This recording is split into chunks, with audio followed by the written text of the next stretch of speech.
What's going on? I am Nando. And I'm DJ. And I'm Diggins. And this is Mostly Nitpicking, a podcast where every week we pick apart a piece of pop culture by looking exclusively at the details. Woo! Vroom. Vroom. Vroom, Vroom, vroom. This week we are doing, we're restarting the thing that we kind of did one video of, like the series that's going to be an in and out. Hey, maybe we got a week to kill. Let's do this series of movies with the sequel to a movie we've already talked about, which I would argue, and I think this is, I don't think this is a crazy assumption or like thing to say, has the best sequel title ever. Yeah, I'd agree with that. Right? Wait, even more so than whatever movie had the squeakquel? Because that was a thing. I put that up there. Chipmunks too. It's a contender, but I don't think it's quite where this guy is. Like, this is a different animal. The one that came before this was whatchamacallit. Literally. Yeah, so that is true. Do you guys remember Breakin' 2 Electric Boogaloo? That's the other funny sequel name that everyone loves. I don't know that it's better than that. And then the other one that I would have loved, by the way, if anyone can hear, there's fireworks in my background. It's not the fun, exciting, hey, it's 2 a.m. fireworks I'm used to. It's probably actual get ready for a fireworks holiday fireworks. But do you guys remember when for a while it seemed like Deadpool 2 was going to be called Untitled Deadpool Sequel? Yeah. That would have been sick. That would have been the best one. But besides that, I think it's a Untitled Deadpool sequel, and even this. Well, no, I'd say Squeakquel is a little dead on, but Untitled Deadpool sequel is like ironic. This is fully taking itself seriously, which is why it's such a wonderful title for this movie. We are of course talking about Garfield: A Tale of Two Kitties. That one. I forgot about that one. Yeah. No, we're talking about excited. Too Fast, Too Furious. In fact, I'd make a bet. This is a bet. That there is a title for. There is a poster for Garfield 2: A Tale of Two Kitties, where that uses the tagline "Too Fast, Too Furious" or something like that. That just seems. Yeah. That seems right. I'm pretty sure like half of those CGI animal movies have used that tagline. Yeah, right? I'm trying to find a good one. But yeah, we're, of course, talking about Too Fast, Too Furious, 2003? Actually, I don't even know. When did this movie come out? 2003. Yeah, 03. 2003's Too Fast, Too Furious. The sequel to Fast and Furious. No, Nando. It is a prequel to Fast and Furious. Oh, no, they got me. They always get me. Wait, that's not right. It is a sequel to The Fast and the Furious. Oh, my God. Damn it. Come on. You really get into this technicality bullshit? I mean, it's not If Diggins' they're fault. going to name the movies that, then I Yeah. have to make sure we're doing it right. It's fair. And let's get this out of the way right quick. This movie, The Fast and the Furious came out in 2001. This movie came out in 2003. It is called Number 2 Fast, Number 2 Furious. No punctuation, no nothing. Skip 3 for a second. Sentence. Number 4 is Fast and Furious, but it has an ampersand now. Yeah. So the ands and the ampersands kind of switch. They had an and once, and they were like, never again. We'll do everything in our power to make the and like unreasonable.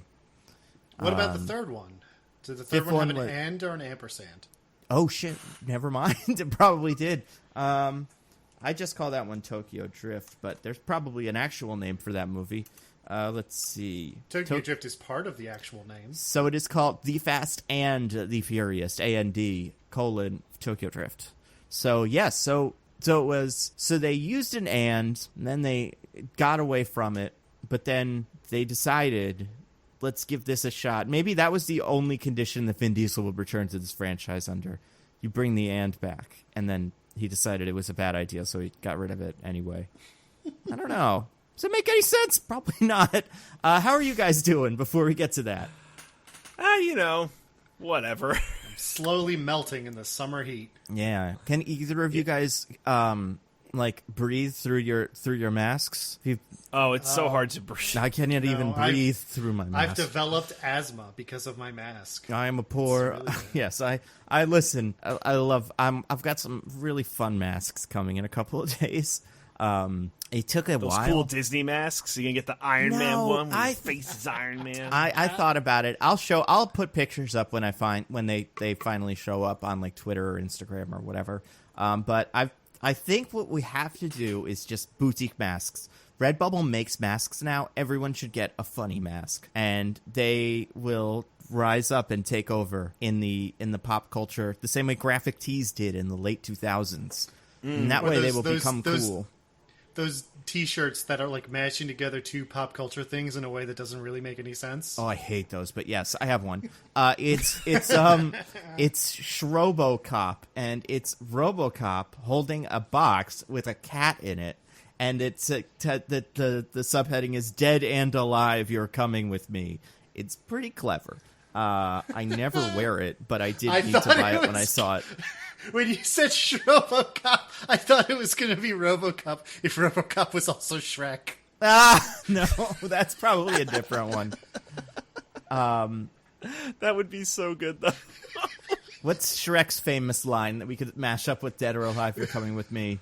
Oh my god! Dead or alive, you're getting out of me swamp. Yeah, there you go. That's what I like to hear.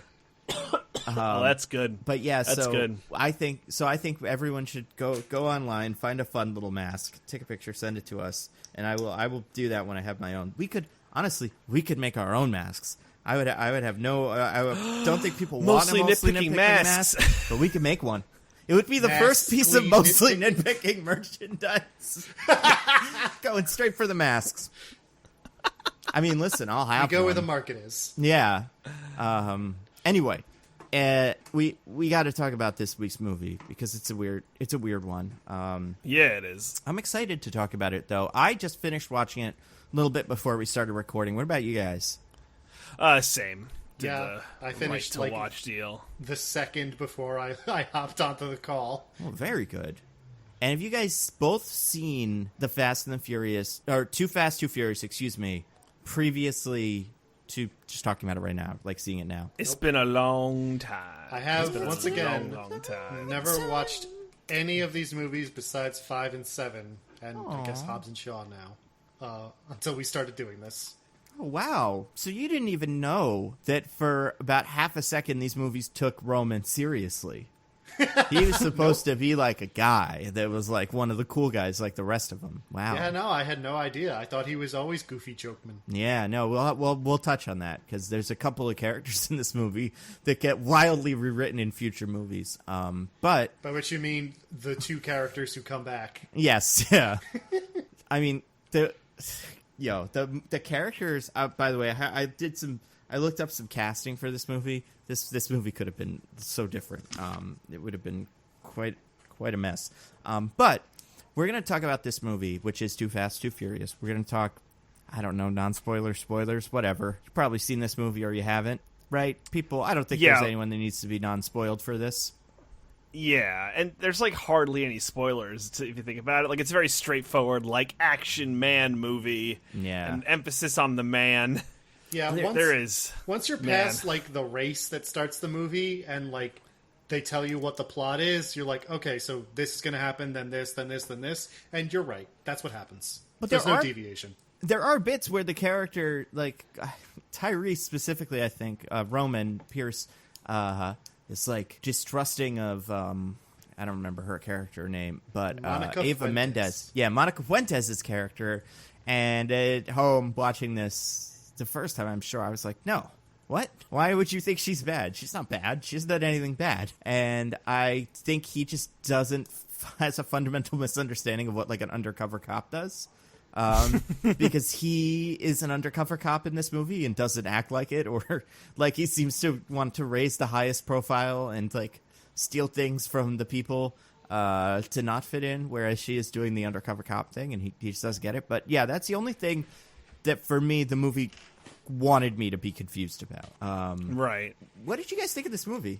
So I don't think it's like a Fast and Furious movie. Like, I think it's just kind of like a standard action movie, like a little, it's like on the level with like Bad Boys 1, maybe like a little less interesting. But yeah, I think this movie's kind of like, oh yeah, I don't think it's like special or anything like that. But you don't think it's a Fast and Furious movie? It doesn't feel like one, no. Why? Like there's no crazy stunt that like, you know, caps off the movie. I'm pretty sure they do one thing that's a little weird to do with the car. The boat. Yeah, the thing with the boat. Yeah, but like compared to I guess I'm judging it too much on like the previous Fast and Furious movies. I think you are, and that's by like which you fine. mean the future Fast and Furious movies. Right. Sorry, excuse me. Yeah, the ones where they like go later. into space and jump the cars out of planes and stuff. Yeah, and they team up with Machete. But yeah. And because like family's not a theme, and it's way closer to like a buddy cop because it's like two guys doing their thing versus like the, you know, we got to keep the family together, like struggle between good and evil. It's like, okay, two criminals go work for the feds to do their thing in Miami with a drug lord. Like it feels just like a different kind of action movie with the drug lord takes place in Miami than like a Fast and Furious movie. Interesting. There are some signature races. And like it's good. It's just like I don't get that like cool like Fast and Furious. Like, oh my god, this shit is nuts. Wow, DJ incorrect. Diggins, what did you think of the movie? Man, you liked it? You thought it was a good Fast and Furious movie? No, you can lie just like DJ did, and I'll tell the truth afterwards. DJ might be correct that it's not much of a Fast and Furious movie, which is why I think it's okay. Oh no! It's nothing it's a special. Good movie. It's a totally fine movie. It suffers from all the same problems that I had with the first one, where it's just full of a kind of like posturing that just really takes me out of movies personally. But I think as far as like being an action movie with like big set pieces and, you know, buddy cop dialogue and all that sort of thing, it's totally serviceable. I honestly, I don't even have that much to say about it because it's a very middle of the road movie to me. Wow. Well, we disappointed Nando so much. It's the best one. Whoa. It is. Wow. In the entire series. I mean, I might agree with that, but I don't like the series. I don't like, so it's, I think the like late series Fast and Furious movies, you're 5+, because obviously like it's so hard to treat these as similar movies because they're not. Like 1, 2, and 3 are all completely different from each other, and then 4 is bad, but it kind of starts the trend. You can kind of see where this franchise is going to end up, and then 5 forward is another completely different series of movies. Just happens to have the same characters. It's like when Abbott and Costello go meet the Mummy. It's not the same, but it's like, yeah, that's the Mummy, I guess, from the other one. This one, I think, is my favorite of the original 3. Okay. I find the characters the most likable because none of them are Vin Diesel or the guy from the next one, who are just kind of there. Lucas. None of them. Han Han is terrific. Oh my god! If only the movie was about Han. I was gonna say. No. Also, none of them drop any slurs. What? In the first one, remember? Yeah, all the. Oh yeah, no, they do that in this one too. I think it's just more kind of, I don't know. Do they? Do they drop an F-bomb? It's not slurs, but it's like they do like punto. Yeah, like Tyrese gets very liberal with his. I mean, like maybe Tyrese is a little racist, but I'm talking in the first one. Vincent, I think the character is straight up drops an F-bomb. Sure. Not the fuck word. The other F-bomb. And but he is bad. He is a bad guy at that time. We're supposed to be like, oh, this guy's the hot-headed jerk, but he's still on the team of guys that we're following and like. Well, I get that. I don't think this movie. I think the next one will have Lucas Black, who will play a character named Sean Boswell, who's just this wonderful charisma vacuum. It's insane how boring he is compared to this one, and then the first one, The Fast and the Furious.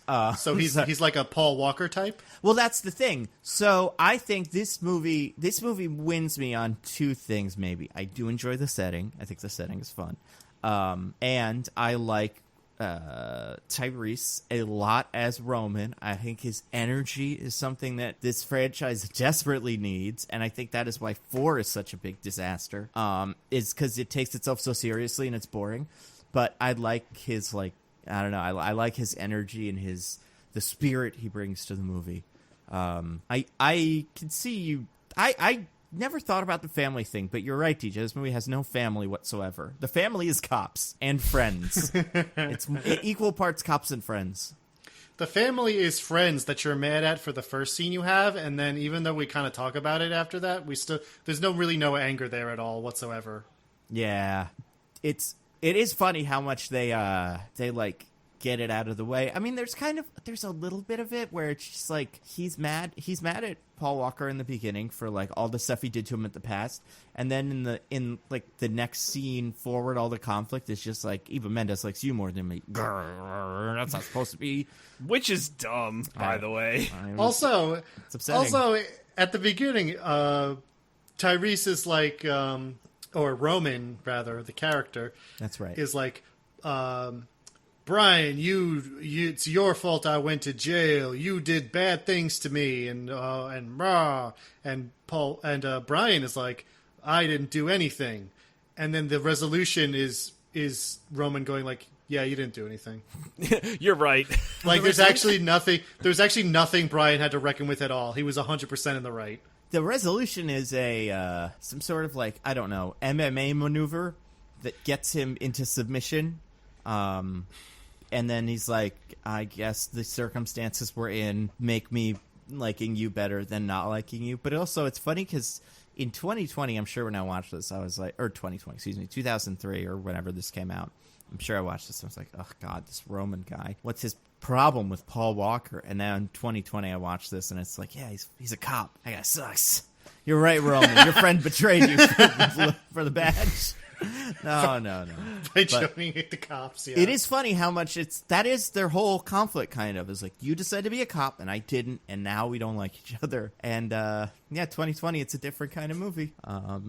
Yeah, I mean, especially at the end with you have cop incompetence. Cop incompetence. Oh, yeah. Incompetence, whatever. Incompetence. At an all-time high. It's incredible how bad the cops are at doing the thing that they should be good at, right? It's almost proof yeah, maybe we do need to get rid of these fuckers. Yeah. Just saying. Maybe. But then what will we do about all the Argentinian drug lords, TJ? That's for the let streets them be, to I guess. decide. Yeah, races. It would probably be races. Listen, we're not even dealing with the cops generally in this movie. Our main cop figures are basically ICE, and you know what? I'm not rooting for them. Well, it's our main figures is ICE and ex-LAPD. It's a pretty two very unpopular strains of cop. Don't forget about, and this was crazy to me, the crooked Miami cop who was also the crooked cop in Batman. Yes, that guy. Batman did the thing up. Yeah. Listen, some character actors learn that they have a niche, and they just go for it, and I respect it. I do too. What's his name? Man's gotta eat. I don't know, but the guy with the narrows who and that character in that movie has he gets a pita bread from a street vendor in Batman Begins, and the guy's "Hey, are you gonna pay me?" And he's "Screw you, guy." That's his whole thing. He's he takes the falafel from him, or rather, he gets him to pay him off. Yeah. And the vendor is my kids need to eat, and he says, they don't like falafel. Oh, yeah, that was good. Never mind. Mark Boone Jr. The MBJ. Michael B. Jordan, too, as far as I'm concerned. Yo, he is in a lot of movies. He was in The Mandalorian, Episode 6, The Prisoner, as Ranzar Malk. I don't think that was one of the 4 ones, so he must have been part of the base. I don't know. Anyway, guys, we're stalling because we're always stalling. Yeah, he's the guy that's booking them. He's the guy that's Bill Burke. He's Space Bostonian. Go do a Space Boston crime. Yeah, but he's got a lot more stuff on. Anyway, you're stalling because you don't want to have to tell me what the IMDb summary was. I understand. I'm honestly, I think after the last episode where I got it so bad and Diggins won for eternity, I think I'm out. Yours was close, DJ. Yours was close. Diggins was just really, really good. But, I mean, listen, this is redemption. This is the Fast and Furious series. Maybe the villain can become the hero. Maybe the Buster can save your life, you know? Like, maybe they'll actually be after gold, but then it turns out that they're after some other thing. Once a Buster, always a Buster, as far as I'm concerned. But we'll see. Here's your redemption arc, DJ. We'll start with Diggins. Diggins, Too Fast, Too Furious, 2003. What do you think the IMDb summary for this movie was? I'll give you a hint. It's nothing crazy. There's a lot of keywords. Let's see how many keywords you knock down. Brian O'Connor is living a life of crime after helping criminals escape back in L.A. But now he's got a second chance at a clean slate if he can, by teaming up with his pal Roman Pierce, to catch an Argentinian drug lord in Miami. Okay. DJ? Okay. Former cop Brian O'Connor must team up with an old friend, Roman Pierce, after being drawn into a feud with a drug lord. Having to meet with his old friend Tej, he'll have to figure out how to get out of being killed by either the cops or the drug lord. I don't know. That fell apart at the end. Wow, you did, but he had such a strong start. I'm going to give it to you, DJ.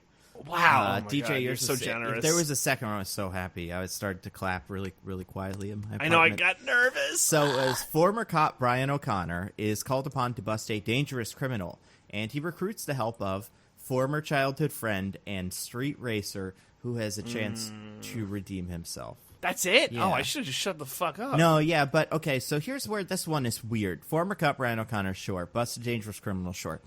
He recruits the help of a former childhood friend and street racer who has a chance to redeem himself. Like, the way that sentence, it's a very clunky sentence. Yeah. But, yeah, you're pretty close. I mean, Diggins, yours wasn't super far off. The thing I think that DJ did that Diggins didn't, which I guess DJ, you kind of wouldn't tip your hand necessarily, but you seem to, like, you got this before, is it does not seem to, it does not reference Fast 1 at all. It almost seems like a different series of movies, which I think is fine, and I think it's a great decision that this movie made. But, yeah, that's something about it that is kind of interesting. It was directed by... Do you guys know who directed this movie? John Singleton. That's right, John Singleton. Huh. Boys in the Hood Zone. And apparently Shaft, I'm learning, so that's good to know. Cool. Yeah, this guy just, man, he made a bunch of... He made Shaft... Well, that's produced. Let's see, writing. Okay, directing. He directed Too Fast, Too Furious, Abduction. Yeah, never mind. He produced a bunch of movies with Sam Jackson was what I was going for. But yeah, he directed and wrote Boys in the Hood. So we call Poetic Justice, Higher Learning, Rosewood, Shaft, Baby Boy, a movie with Tyrese, and then this. Do you guys... I don't know. This is a weird. It's a weird movie because it doesn't, like you're saying, it doesn't feel like the other ones. Just partially why Vin Diesel wasn't part of it. He said it didn't feel like a sequel to the originals.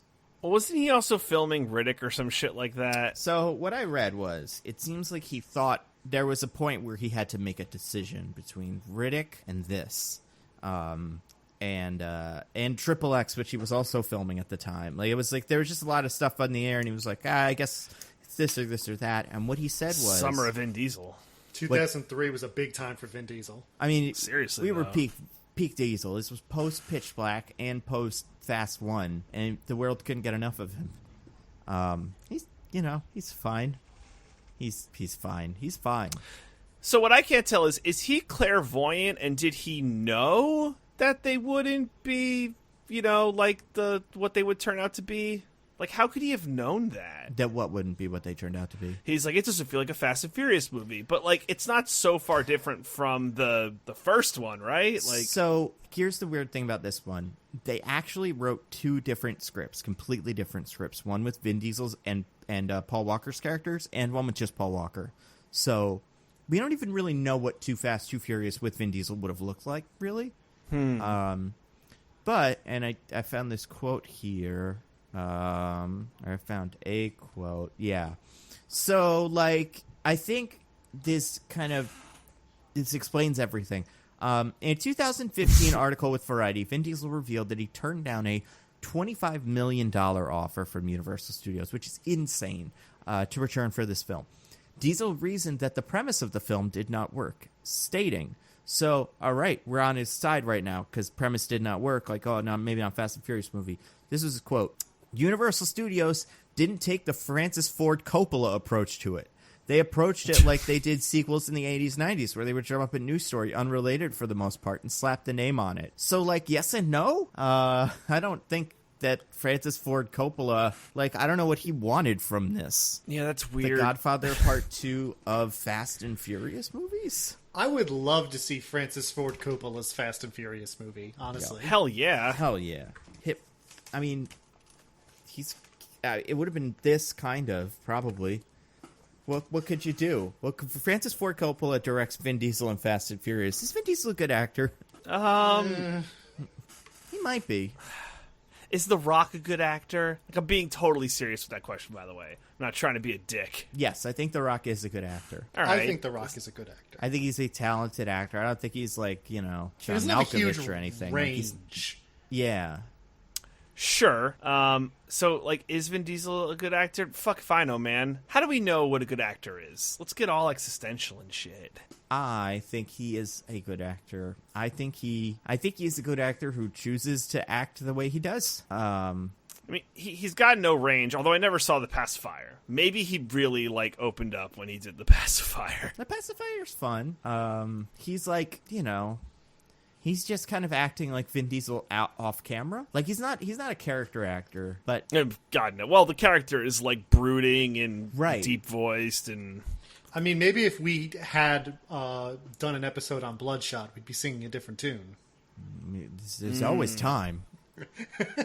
Doesn't look like we're gonna get new Tenets anytime soon, so might as well throw Bloodshot in the mix. Man, yeah, that's getting pushed again, isn't it? Yeah, August 12th. Isn't it weird that the time travel movie keeps getting whoa? And Whoa! I don't know what he thinks is going to happen in those 10 days or whatever. Like between releases, I feel like it's probably like a fool's errand. I'm probably going to figure out that I really, really don't want to go to the movies in that time. Yeah, like if there was any kind of hesitation, I'm like, oh, definitely not.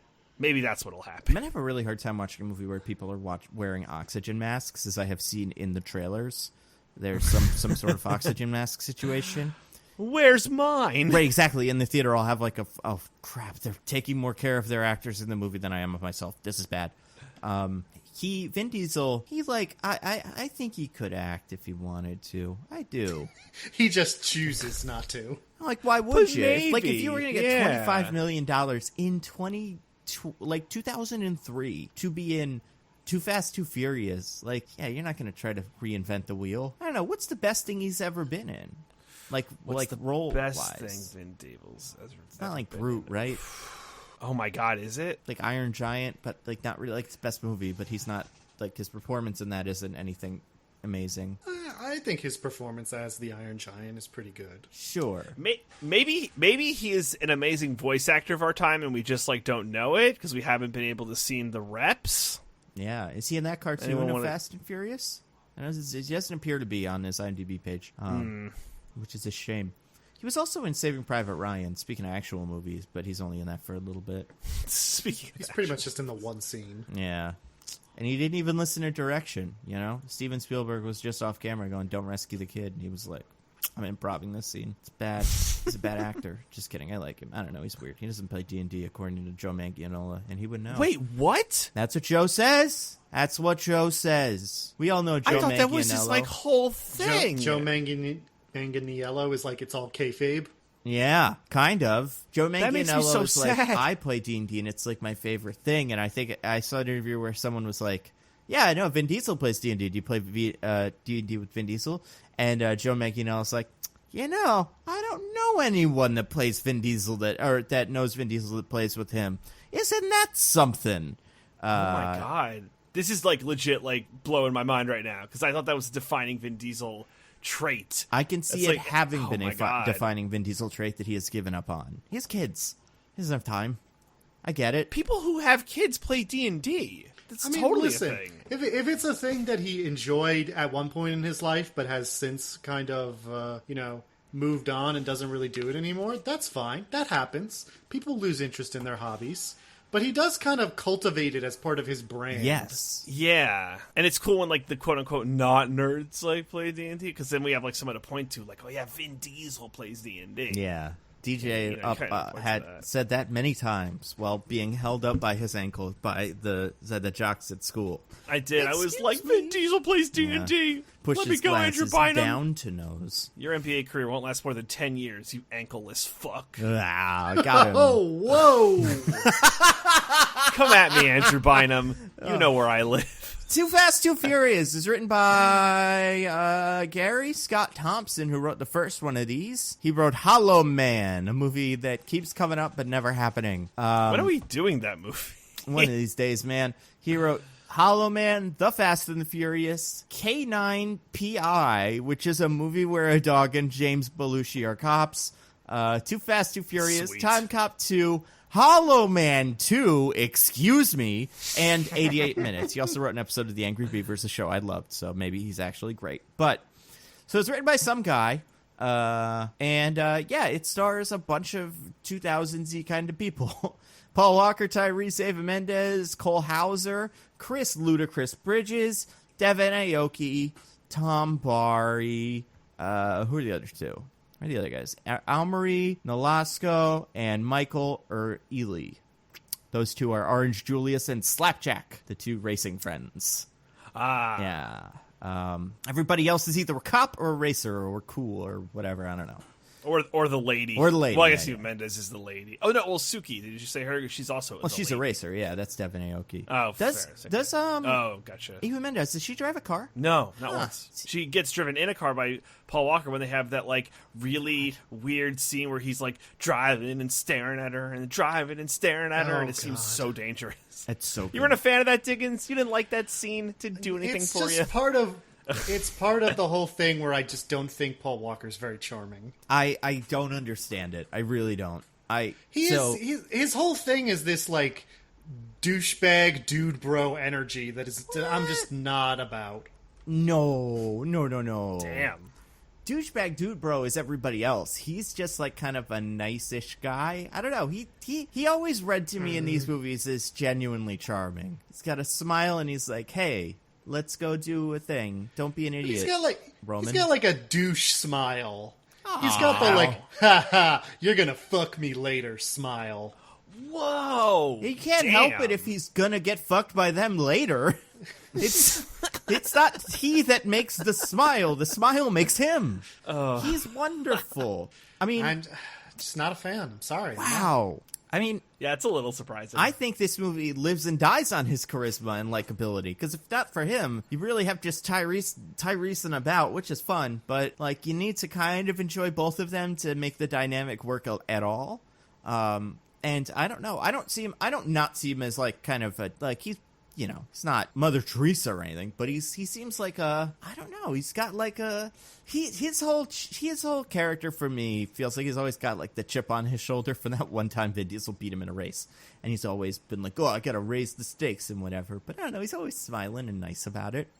He doesn't wear ostentatious clothing. He has his little white t-shirts and stuff. Oh my god! Don't even get me started on his fucking shorts. Oh my! I hate his shorts. Dude, I hate them. Great. He looks great. It's a this look. Is crazy. Listen, the clothes in this movie are worse than they have ever been in any Fast and Furious movie. And oh my god, yeah. There's certain instances of really awful clothes. But okay, let's start at the beginning of this movie. So we're in Miami. This movie is in Miami, important. Guys. It didn't start. Are you sure? You know that. It is. You know what it is, and you know how I know. Another thing I learned about this movie. There was one time where they shot a scene on the opposite side of a park that Bad Boys 2 was also shooting in at the same time. Oh my god. Yeah, like on the same day. So, you know, it's part of a Miami. We lived in a Miami-centric culture for a while. We really did. That's true. When What Miami happened? Vice came out, it was just like everyone was all about Miami for a while. Do you think that's why they were like, we got to remake Miami Vice? It's got Miami and cops. What more do they want? That's what the people need. And then, it didn't work. But this movie does take place in Miami. It stars... The first bits of the movie have some really wild car ride, like, race thingies. I don't even know what to call them races. They don't feel like races. That's why. They are races. I know, but they're not, though. Like, it's just a car driving competition. That's what a race is. I know. But the thing, here's the reason I don't feel like these are races sometimes, is it's just driving in a line. The cars might as well be in a line. There's no, like, fun racy stuff. It's not like Speed Racer where they're, like, doing maneuvers. It's all just I'm going to jump right now. And his car has more horsepower than mine, so he's going to win the race. And I have to do my nitrous at just this moment. Like, I think future Fast movies will have better car races. And I think this car race, while technically fun in a couple of ways, is a very boring race. Well, at this point in the franchise, they're still lightly tethered to reality, and that's what true. Street races are. Even 3, though, I think Tokyo Drift has a more fun race element with the drifting as like a I don't know, skill in these movies. This movie specifically, and I think it has to do with the moment where Paul Walker and Tyrese size up a character who I don't remember the name of, but he's described as Fonzie's car, where they're like looking at the cars. They're like, shoot, he has a really good car. He's going to win the race. It's like kind of, I don't know. I don't know. Man, I found out what's going on here, Diggins. So because the race doesn't have oil slicks coming out of the back of the car and like hammers and punching or boxing gloves being coming out of the cars, throws it's like not good. A single turtle shell at anybody else. This is bullshit. They might as well. There's scenes in this movie that I say are more visually aggressive than Speed Racer. Like, there are some racing shots in this movie where I'm like, wow, you guys really went for it. A whole 3 or 5 years before Speed Racer came out. I don't know. I just feel like the race never felt like a race. It felt like a... What did it feel like? Cars driving, trying to beat each other? And... Like cars trying to reach a point before the other cars? Yeah. But like on a track behind each other. I don't know. Oh my god! Have you ever watched like actual racing? Yeah, and it sucks. You ever watched, like, it's boring. Okay, I like movie races. They're fun and cool. Like I feel like so the race in Fast 1 between Vin Diesel and Paul Walker I think is better than this one, and I think future street races. So like the one in Fast 6 that takes place in like England or something is also better than this one. So, like, I don't know. I like a car chase. I don't think these races are very good. So, did you watch Ford versus Ferrari and we're like, this is garbage? Hated it. Boring movies for old men. Nobody wants that. Oh, man. Did you like Ford versus Ferrari? I did, actually. I liked it in a technical sense. Like, they're trying to figure out how to build a car and stuff. That part's fun. The racing, it's like, I don't know, that one's faster. That's the whole point. The whole movie's them being like, we got to do the best car, otherwise the race is we're not going to win the race. Well, yeah, but that's like the amount of science that goes into like professional racing is actually ridiculous. Yeah. Look, when they're not tying nooses in the garage, they're doing a lot of analytics and calculations to like figure out fuel efficiency and weight and wheel traction, and like there's a lot that goes into it. It's like that stuff is cool. What it seems like in this movie is every car race in this movie is all 4 characters have their cars and their gimmicks. They're like Street Fighter style. This is me, whatever. They all start the race. They get into some sort of line, and then they all just shift gears for 20 minutes until they get to the end where they have to nitrous or not, and they have to decide when to nitrous. But like, there's no, I don't know, like with Speed Racer, there's a little bit more like artistry, or like other good movies with better car races. I'm trying to think of like a really good version of this. But like, that's the thing, is the track is just like turns. There's no like, I don't know, there's nothing clever, there's no options, there's no choices. Imagine if in like, oh, do you want it to be like pod racing? Because didn't they have that in pod racing? Yeah, there's no point in watching Too Fast, Too Furious where Nando like watched a scene and went, now that's pod racing. That's right, I would never say that. It wasn't even close. It wasn't even close. I think Rush did a better job with racing than Ford v Ferrari if we're really getting technical. But I would say, I don't know, I just think this movie has bad races. I didn't like them. Well, I I mean, I will say I didn't think the races were like a highlight of the movie, and like they were fine. There's like two major races, right? There's the one the very beginning for the money. By the way, I've never seen 35 grand look so small. Yeah, was it 35 grand or 3,500? If it was 35 grand, it was like that looks like. I'm pretty sure it's only 3,500. No, I think it's 35 grand. He said 35 large. Yeah, and that usually means 35 grand. If that's the case, that is an absurdly small bundle.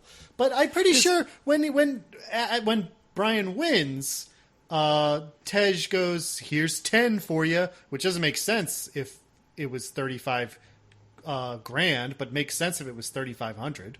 Cool. This movie's just super inconsistent. No. Because then how? What on what planet are these guys willing to wreck their famous supercars? Like they're bottoming out on a jump over a bridge. And like the car parts are worth way more than that much. The guy got like really nervous when Brian was like 35, and like if it was 3,500, you wouldn't get that nervous. But like 35 grand, like that might be like However, to be fair, one of the other characters had my favorite line, which it's Slapjack in the beginning. A girl I assume he is living with says, "You got rent to pay," and he's like, "I know." Like, so he's racing for rent. 35,000 is a little high for rent. Fair, yeah. But anyway, I don't know. No, now I'm wondering. Well, nah. I'm turning the subtitles on and going to that scene, but in the meantime, we can move on. While you get there, see, there's that race, and then there's the race for the cars later, and like I think the races are fine. They're not like nearly my favorite part of the movie, and again, like. I do like this movie. I don't want to come off earlier. I just love the Fast and Furious franchise, and I think this is one of like the weaker movies just because it's a generic action movie. But like I think the parts between like Brian and Roman are pretty fun. I don't understand how any being finds Brian O'Connor attractive. Like you don't think he's handsome? Wow! Between DJ and I never said Paul Walker ain't handsome. I just said he's not charming. Fine. I'll take it back. Yes, he is a good-looking fellow, but he is a black hole of charisma that, like, I don't understand how anyone just, like, Eva Mendes in the car is like, oh my god, I'm just falling in love with you while you almost get us into a horrific car crash and break my fucking neck. Like, I don't see it, man. To be fair, that relationship goes nowhere, as we will learn in the future. But really, all it does is cause conflict later when Mia finds out that he cheated on her. Does that ever come up? No. I'm making this up. Wait, so do you guys you really don't think he's handsome or anything like that? I'll take handsome was incorrect. I'll give you handsome. He got them baby blues. Okay. And those frosted tips. That's why he doesn't take the convertible. Remember that? I like that line. That was when I was like, okay, Tyrese is cool. He gets in the convertible and he's like, you can't have it or it'll mess up your frosted tips or something. Pretty good. So, anyway, yeah. I don't know where I was going with that. The races, they're fine. Who do we meet in the first race? Who do our wandering eyes should appear? But Luda. Ludacris. What do you think of him here? It's interesting, right? In this movie, he has, like, one job. He's, like, the ringleader of everything, and apparently he's, like, an amazing mechanic, but we never actually see it. He seems to have under his employ some amazing mechanics. He knows amazing mechanics. Yeah, he's a good manager. Managing is a skill on its own. The subtitles say it's 3,500. That's insane. Wow. Oh my god. The bumper for her fancy pink car. Yeah. She doesn't get second place money, I don't think. And also, so he gets 10 grand for winning. Like, yeah, that's not worth it. Yeah, dude, you could get arrested and you could die. That's so stupid. It also was 3,500 in 2003 money. Yeah, that's true. But still, what's that, like 5 grand today? Buy a lot of Pokemon cards with that much money. Oh my god, so many Charizards. Yeah. Luda is also dating Suki in this movie, or is with her in some. Are they dating? I don't know. They're together in some capacity. They're flirting. They've got. Maybe they don't want to. Maybe they don't want to put a label on it, but there's something going on there. Yeah, I mean, I hope so. But then he leaves her behind, and she never comes up again. Yeah, I wonder what happened to that actress. Besides the fact that apparently during this movie she did not have a driver's license or know how to drive a car. She had to learn on set how to drive a car. This is, by the way, this actress's name is Devin Aoki. She's from stuff like she pops up in, like Sin City and stuff. Do you know she's Steve Aoki's sister? I was going to ask if she was related to Steve Aoki's sister. Yes, she happens to be, yes. Blah. Now, do you know who their father is? Oh, my God. Who? Steve Aoki the first. No, he's actually the founder of Benihana. Oh, wow. Huh. Yeah. So Steve Aoki was to inherit the Benihana fortune and business and everything, but he decided to go to DJing to the shame of his father, but then he got super famous, so his dad was like, it's cool. So then, did she get it? Probably not. I doubt it. I'm looking at their... What about Kevin Aoki? He seems to also be a family member. Maybe? Yeah, it seems like he might be the one who did the business. But yeah, Hiroaki Aoki is the founder of Benihana. It's all about who you know, That's what they say. That's true. Aoki. Steve Aoki's fun. He did that one song of The Pursuit of Happiness. I enjoyed that. He's got a cool thing going on. He's cool. So Tej and her may be doing it. That's fun. Oh, I have a question about Ludacris. Yeah? So, is Chris Ludacris Bridges, is he a good actor? No. Because I would put him on, like... Absolutely not. Right? Okay, cool. I mean... Because he's just being him in this movie. And all the other he does movies. This. He's fine at that. Yeah. But, okay. Do you guys know who was going to be this character? Oh, my God. Like someone mega famous? Yeah. Well, mega like someone famous. it would have been really awkward if we saw it in 2020. Absolutely that. Oh, no. Not... Suge Knight. No, but you're close. It's one. another rapper, early 2000s rapper. Kanye. Oh God, DMX. No, I wish. God, no. This one's even like he's weird for a very specific reason that we all learned maybe like 2 years ago. Maybe I don't know. R. Kelly. No. He's definitely a criminal, but not a sex criminal that we know of. Oh my God, O.J. Simpson? Wait, no, this was rapper. Oh, rapper. Well, O.J. Also, Simpson did rap. We already knew about OJ by then. Right. That's true. Yeah, this guy. I mean, we probably already knew he did like crimes, but the specific crime that he's most known for now, which I don't even know if it's like a crime you can convict him for, but the thing that he did that got him such a bad reputation is a thing that's like 2 years old max. Who the heck is this? Oh, geez. I'm at a loss.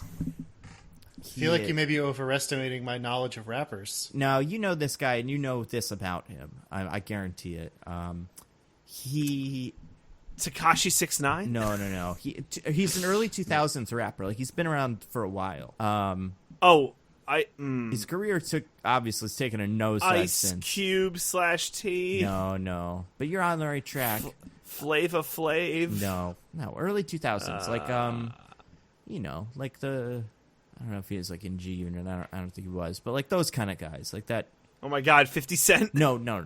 Obviously, 50 Cent's in G Unit. I'm thinking that class of rapper, like that group, that flight of rappers. Okay, how about this? He's most of his crimes, I'm air quoting because they're allegedly are business related. Oh, Ja Rule. Ja Rule was originally offered the role of Tej. He was given so. He was, I believe, let me triple check this because I want to get this number right. Because, and we all know, for people that know what Ja Rule's deal is, he did Fire Festival, among other things. He is in the first Fast and Furious movie. He plays some guy, I don't know, one of the guys. Excuse me, and he's, fine. He was given $50,000 for that role. Because he was like a no-name. He wasn't a guy. And also, that movie wasn't like the biggest thing on earth. He was offered, and I swear this is true, $500,000 to play the role of Tej. And he turned it down? And he turned it down. The director has said, like, this guy was insane. He was way too big-timey. He had no, like, interest in being part of a movie where he wasn't the star. And look where it led him. Now he's a famous entrepreneur. Yeah. Ludacris. I don't think Ludacris is a bad actor, but I don't think he's anything special in these movies. I mean, his character arc is tremendous. He's gone from guy who owns a mechanic shop to the world's greatest hacker, and he does karate now too, or something. It's all over the place. Let's see what else is fun about this bit. I don't know. What do you guys think of this race? It's fine.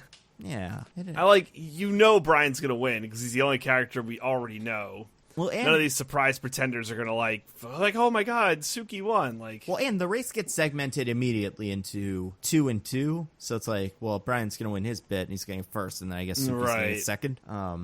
Which, you're right, it doesn't matter. There's no second place prize money. So it in no way matters if she gets to diss the Hispanic guy who was being like, "Hey, women can't race. Oh, I'm a misogynist." Right. And look at where they ended up. They both were in. So the first, it's Paul Walker's guy, Slapjack is the name of the guy that Paul Walker has the heads up race with on the bridge. His car is destroyed. He might be dead.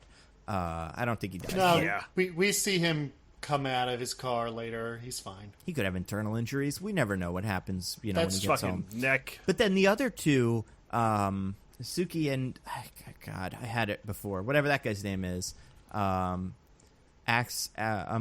Malonzo's character. They have this decision. Now, I assume both knowing they've lost the race to try to jump over the bridge or not. I think they both know that they can. It's just a question of will it fuck up their cars beyond belief, and it fucks up her car beyond belief, and he chooses not to do it. But I don't do it. I don't understand why she had to do it at all. Besides for respectability, I guess. I mean, yeah, it's all about respect or whatever the hell he says in the first one. Yeah. Also, that character's name is more important than the money. Oh, it's the is respect the word he uses? I can't remember, but I think so. Yeah. I think it's respect. I think so too. That character's name is Orange Julius, by the way. The guy that the guy that gets in a race with Suki. It's a great character name. That's so good. Yeah. This scene had some weird bits. There's one bit where the camera goes from person to person to person to person, and that felt like Speed Racer. You know what I'm talking about? There was one long interrupted shot where the camera was just swinging from car to car to car, kind of. Also, yeah. I have to go back and watch the old ones. I feel like the NOS got way more dramatic in this movie. Like in terms of how big it was? Like in terms of it seemed like it was taking you into hyperspeed. Like the way that the camera decided to show the NOS. And there's never consistency with NOS efficiency or how it works. Because you're right. In the first movie, it's this little thing that the fucking kid in the drag race, it's like, don't use it too early, and he uses it too early, and it's like this little can, and it takes you a little bit further. But I would say it has a bigger effect in this movie, but they make a bigger deal out of it in the first one. Yeah. Yeah. This one, it doesn't make as big of it. It just... Because, I mean, I guess it's that Brian knows how to do NOS better. But, yeah, it's just a thing. You get better air on your jump. Which, they very dramatically jump over each other. But, I don't know, man. Just jump next to him. It's a whole bridge. You can just be next to each other and nobody cares. But hey, man, I'm not in charge of their weird jump thingies. What did you guys think of everything in this movie? What did you think of the dynamic between Tej and Brian? What a question. They're friends, right, from before? Yeah, they're childhood friends, but they have some baggage. No, Tej. Oh, I'm sorry. It was good. It was good. They seem friendly. Mm-hmm. We don't really explore it beyond that. They're just like buds. Yeah, kind of like that. I like how cool they're, just how they don't have a backstory or anything. They just know each other. Also, I have notes here from this scene. The dancing doesn't look cool, but the movie thinks the dancing looks cool. Do you guys remember the bit where they focus on the guy doing the crip walk or whatever? Yeah, real hard on his feet. That was weird. But it was pretty good. This movie featured a lot of things that didn't make any sense. I'm pretty sure there's one scene where they're just water skiing. And I don't know, or jet skiing. Yes, Tej is doing jet ski, almost like he's training them. It's good time, guys. And they're falling off the jet skis at speed. He's holding jet ski races for all the people at his shop. Yeah, because it's Miami and everyone's mechanic shop is on a body of water. I guess because it's Miami. Might as well. I mean, you just gotta wait another decade or two, and everything in Miami will be a waterfront property. Whoa. So then Brian gets picked up by the cops and brought in by his ex-girlfriend or whatever she was. Old Flame. played by Eva Mendes, the incomparable Ghost Rider's own. I don't think he has any actual relationship with her. I think Really? she just like sees him. Yeah. Oh, really? And I assumed they knew each other. No, the only reason the cops or that ICE knows about Brian is because of the FBI guy. Well, right, but the way she looks at him and he looks at her, I don't know. I thought there was something. Well, no, she was looking at him like, oh, he's a fast driver boy, and I heard that he's going to be our guy, so this is good for our plan. And he's like, her woman, I want to fuck. Neither of them are wrong. I was way off on that.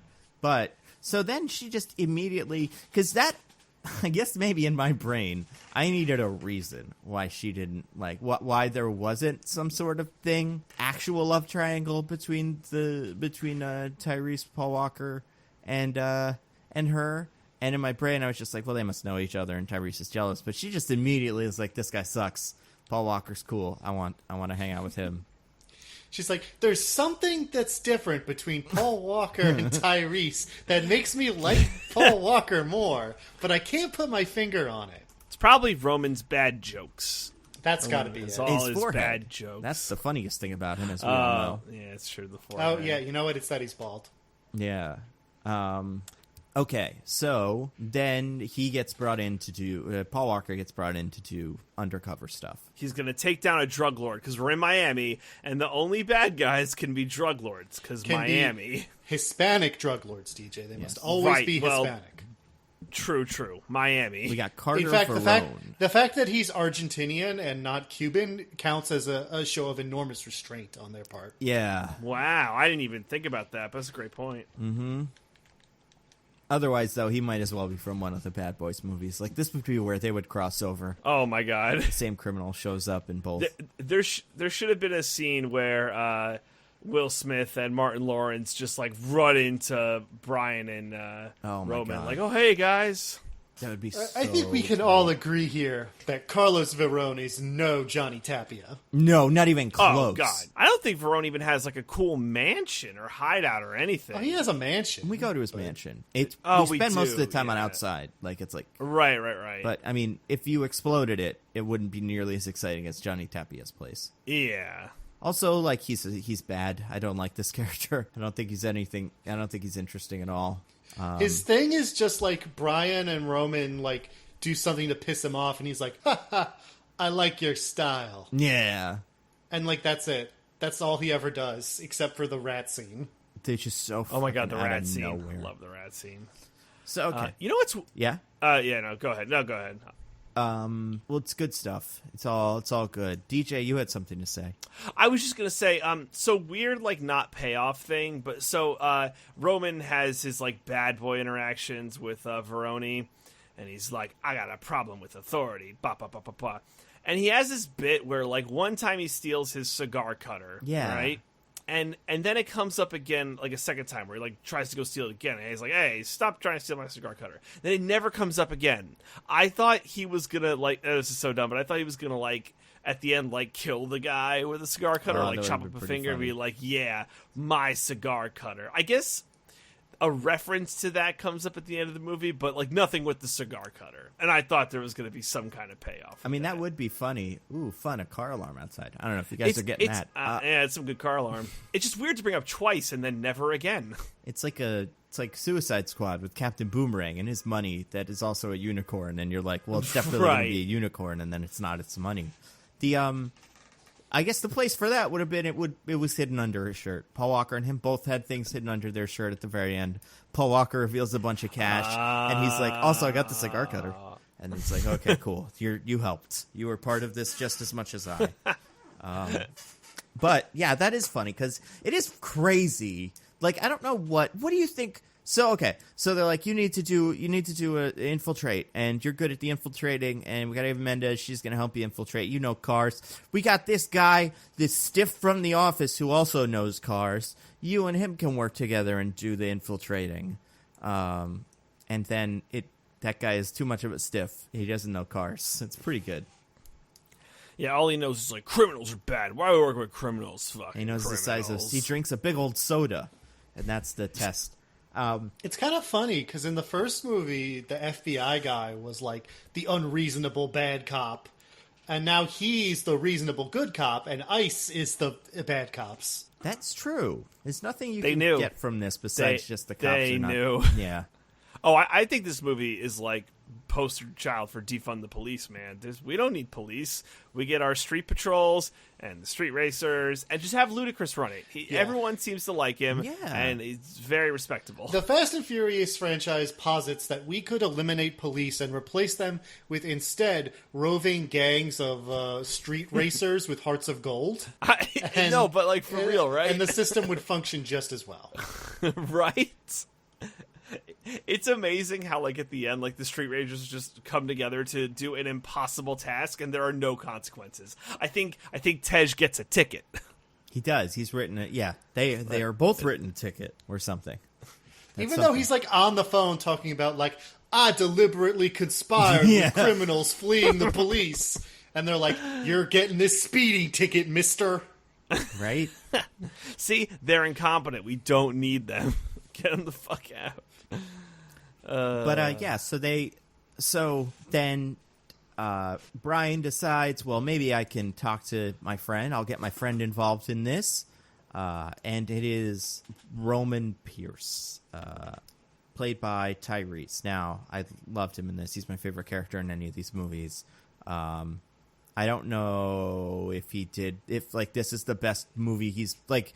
I don't know if this movie is better as a Roman movie than like Seven, where they really go all out on him being like dumb and weird. Because in this movie, he still tries to be cool and macho, and I don't think it quite works. But I did enjoy him a lot in here. He has, like, a couple... Like, I saw the inspiration for, like, his weirdness. Like, he does a distraction scene where he's kind of goofy. There's the windshield thing with the gas. Like, there's a couple things where it's like, oh, I see where they picked this up from. What's interesting is... So, he's great in this movie. I agree. Yes. He's probably the best character. And he's, like, a really good number 2. But in the later movies, he's number, like, 5, and I feel like he just gets lost in we have so many guys, and he gets, like, lost. Yeah, I think that's the big problem with... And it's not just that we have so many guys. I mean, obviously that's a problem. But they're also similar.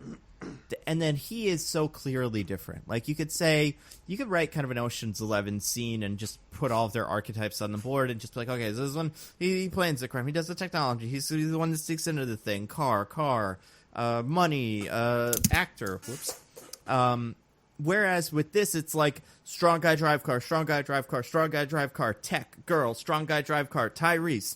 And then it's like, if you have to go through all 6 of those people to get to Tyrese, by the time you get to him, you're like, I have to listen to the same people say the same thing over and over again. It's boring. If there were more Tyreses, right.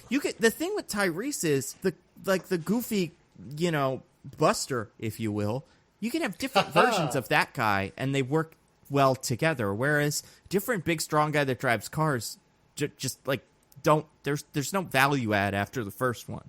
Yeah, it's true. In the Ocean's movies, you get the brothers, right? They're like the goofballs together. The brothers, the tech guy who like sweats all over himself and stuff. Matt Damon is a goofball in that movie. Yeah. Like, the Ocean's movies do a good job of like giving everyone besides Brad Pitt and George Clooney, but even really Brad Pitt more because George Clooney has his flaws and stuff, but giving them something that makes it fun to watch because you do not know what their character will say, or you can't just interchange character like lines.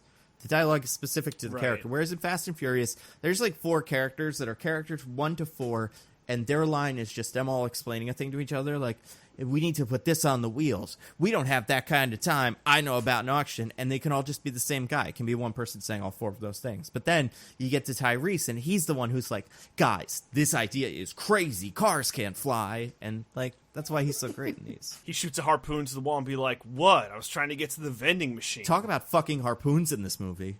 We didn't mention that. The car disabling harpoons. What describe that one, Diggins. I think that? that one really caught me, having seen this movie before. I totally forgot that was a thing. So when Brian and the rest of the street racers get like busted up by the cops, they catch Brian because a cop steps out of his car with like a bazooka. that he fires into the side of Brian's car, and it launches this 3-pronged harpoon that sticks into the side of his car, and then sends an electric current through his car that disables into the door. Yeah, into the door of the car. Yeah. That disables the engine, I guess, because it doesn't just disable the electronics. Because he would still be able to drive if it was just the electronics. He just couldn't start the car. Right. Well, it's yeah, it's bad. Cars past a certain age are all built with little computers in them that don't, that aren't like sat-nav kind of computers, but are just like, I understand that aspect of it. The aspect that I find so funny is later in the movie when it's a ticking clock. It's not just that it is like a little missile that you shoot at a car that makes the car go to sleep. It's a 3-pronged missile that word in one prong not to completely have access. Where to, it doesn't work. Yeah, they're all like USB connectors that are plugging into the car so they can upload the car virus that makes the car stop working. Now, and Diggins, you maybe haven't seen it, but DJ, doesn't something like this come up in a future movie? Yeah, so I was going to bring this up, but in 6 they have the pucks, and yes. The pucks make a little more sense because I think they explain it's like a wireless-based technology. Like a magnet or something, right? Or no, it's a magnet. That's what it is. So it's it makes a little more sense. But here it's just we're going to stab the door and they're fucked. Right, yeah. Yeah, because that leads to Roman's classic line, what is that, a hockey puck? Is in relation to that because he's used to these big, giant spear gun thingies. Yeah, because we've already talked about this, but they have the spear guns as well in these movies. Yes. And I kind of expected that. And I'm like, whoa, cops. But yeah, it's even dumber somehow. Well, it's fun because 2 and 6 are almost 10 years apart. It's almost like you can get away with it because they're basically not even in the same universe. They are, but they aren't. Yeah. Because they're so divorced from each other in terms of theme and characters and family and all that shit. That is true. So yeah, put in your hockey pucks and your harpoons and all that good stuff. Do you guys think so as far as sexual chemistry is concerned, the movie wants us to think Eva Mendes and Paul Walker have a thing going. Sure they do. But it's Tyrese and Paul Walker, right? They have a thing. Yeah. Tyrese is furious when anyone talks to Paul Walker. He will not let this woman talk to Paul Walker in his presence. He's so jealous of her. It's bizarre. And that's why it's funny, because in the beginning you're kind of like, oh, I guess they just want to, he wants to sleep with the woman. But then it's almost like he's so mad at her for not wanting to sleep with him that he doesn't want Paul Walker. He's like, you're not good enough for my friend. If you don't want to sleep with me, that means you suck. So you're not good enough for my friend that I've already forgotten I'm mad at. Yeah, we had a cuddle before and we're good. He did a chokehold to me or something. And it's fine. But yeah, he's like, this movie, it's just a thing though. And especially in future movies where Paul Walker's I called the guy. I know he sounds weird, but he's fine. I like their relationship more in those movies because you're almost like, what does he see in him? Whereas in this movie, you would kind of expect us as the audience to understand that by the end of the movie, and I still don't. Still don't know what his purpose is. But it works better if there is just some, if it's the Avengers with Budapest, where they just keep talking about the thing he did great once, and you're like, I guess he did a good thing once. But this is his whole Budapest. And it's him causing a distraction once, using an ejector seat, and then complaining. Mostly complaining. And getting everybody caught. He gets people caught all the time. But, all right, let's talk about the bad guy. What's the bad guy's deal? He wants his drug money, and he wants to, flee the country, and with his drug money. He really is just copy-paste drug lord bad guy. Yeah. And he has he doesn't even have a gimmick. But DJ, what you need to understand is he doesn't like when other men talk to his woman. Yeah. Oh my god. And that's his woman, god damn it. Mm-hmm. Ugh. And don't they do that in a few... Bad Boys 2 also has maybe that's... Undercover... Yeah. Maybe that's why I assume they have a thing, is because of how similar that plot line runs to Bad Boys 2. Yeah, because it's the same fucking thing. And it's like... Yeah, undercover agents with the bad guy. She's like a hot girl. How does she prove she's cool? Well, she's like tough, and she's like, hey, don't mess with me. And all the guys are like, whoa. By the way, speaking of all the guys, so the characters But then in movie, the end, she needs to be saved. Well, of course. I mean, she is a woman. Obviously. It's 2003 Miami. What are we going to do? At least in fucking the other one, she throws the gun. Remember that? In Bad Boys 2 ends with her throwing a gun at a landmine. So she does save herself. Bad Boys 2 more progressive than this. But so they're brought in as like goons to audition to be goons. And everybody else that's auditioning to be goons is like 40. And like they're not even 40, they're like retirees. It's so funny that how they fit into this group. And I'm wondering, is that your average Floridian? Is this Florida man? Yeah, is this Florida man? I just didn't notice it. There's two kinds of people in Florida, as they say, newlyweds and nearly deads. Ah, very good. That's a thing. And which one is he? I guess he's a nearly dead, because he does not die, but nearly. One of them fucking dies. Yeah. One of them is 100% dead. Well, yeah. But that part of it is so strange. I want to say only one person straight up dies on screen in this movie. No, two. No, one? There's the guy who gets run over by a truck. He's that dead. Guy. He's 100% dead. He's my one person who actually 100% dies in this. I mean, this movie's only rated PG-13, which is pretty surprising. Most of the characters of this movie probably make it out. Even in the end, Paul Walker's Tyrese is like, he's going to jail for life, and Paul Walker's like, nah, he'll be fine.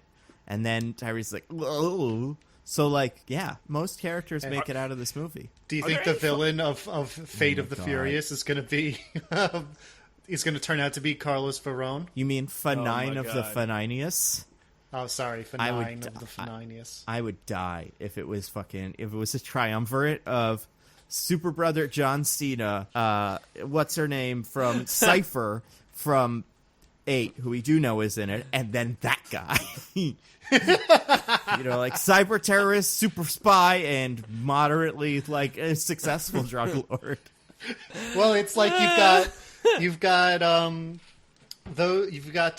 John Cena and Cypher as the foils for Vin Diesel and Letty, right? That's true.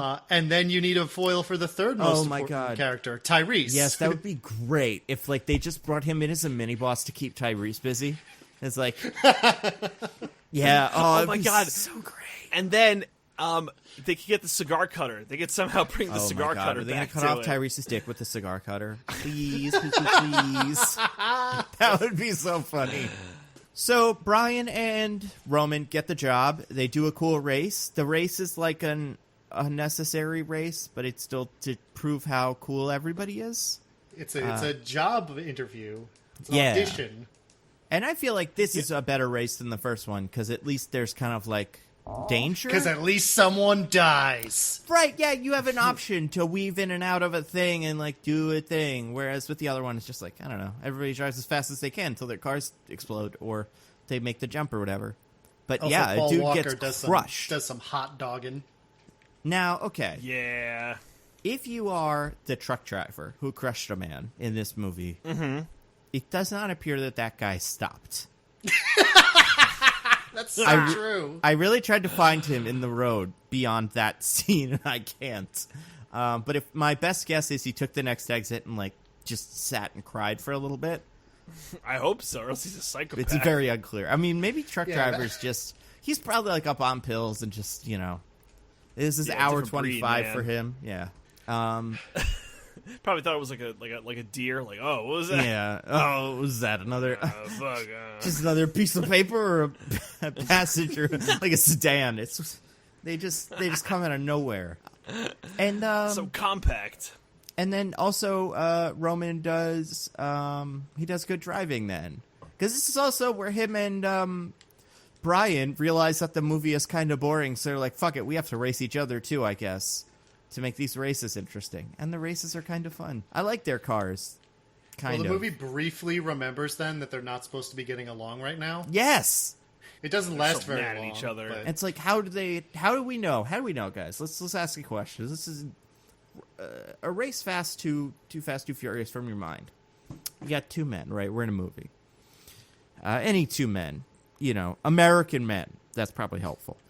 They don't like each other, but they're far away from each other, and things are loud enough that they cannot hear each other speak. So how do those men signal to each other that they are not friends? I believe, if I understand the custom correctly, they give each other the gift of a flighted animal. Oh, there's some sort of Springsteen salute, as it were. Yeah. Has that made its way into Miami?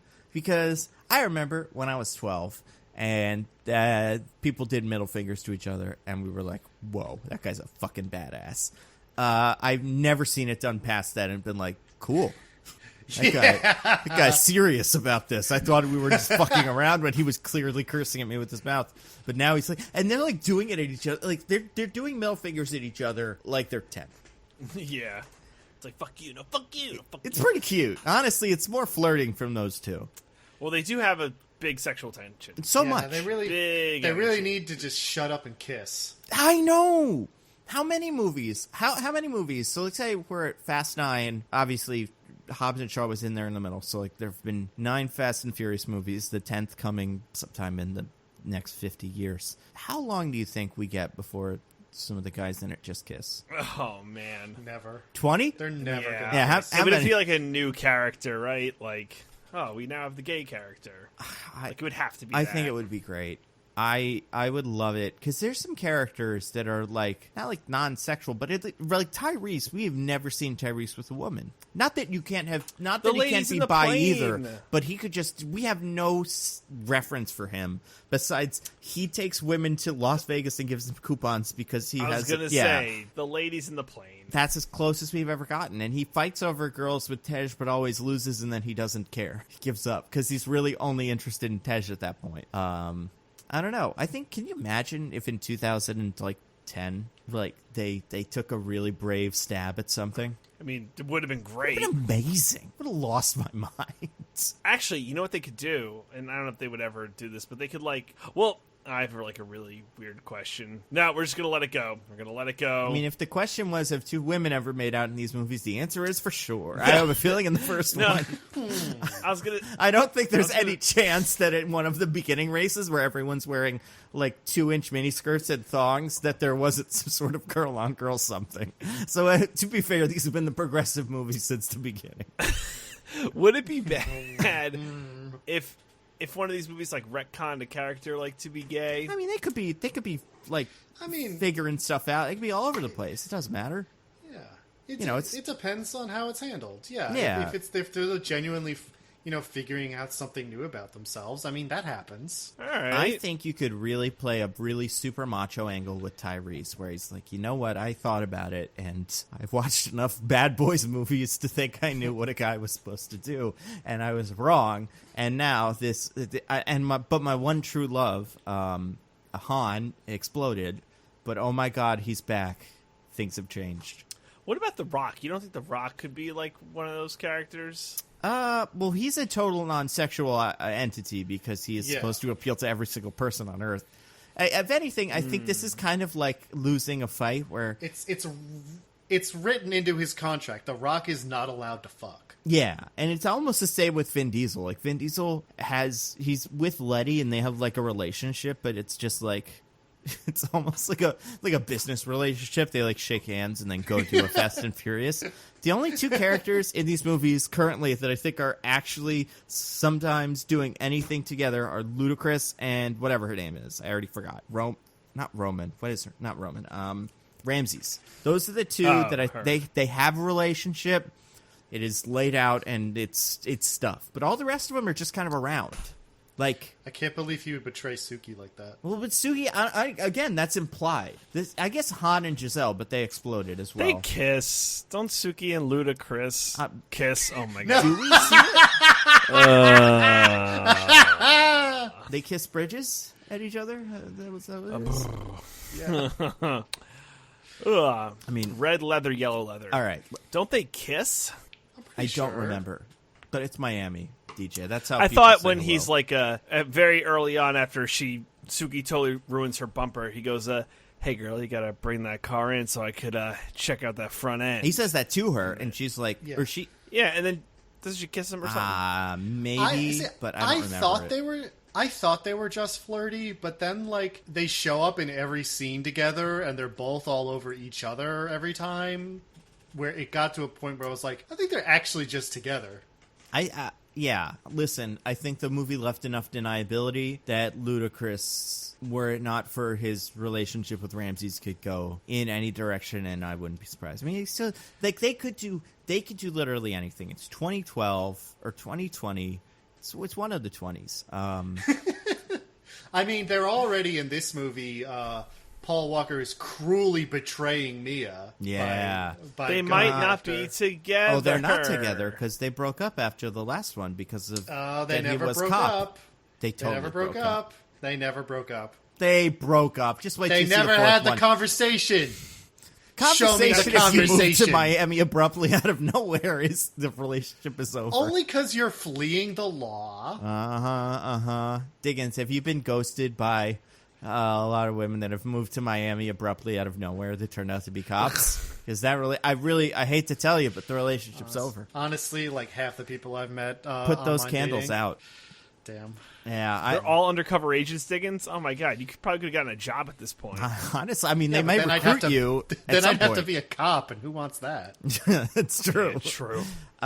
Okay, so the race is cool. Can we talk about the Fonzie guy? What the fuck is that guy? Who is? He's the Fonz. That's actually just Henry Winkler, right? Like, what's that guy's deal? Henry Winkler is way cooler than that guy. There's this guy who looks like at one point, Tyrese calls him Fonzie or something, and does the A to him, which is fun. Apparently, there's a lot of improv in this movie, and I can see it. Tyrese is pretty decent at that, but that guy, would he be an effective drug runner or whatever runner?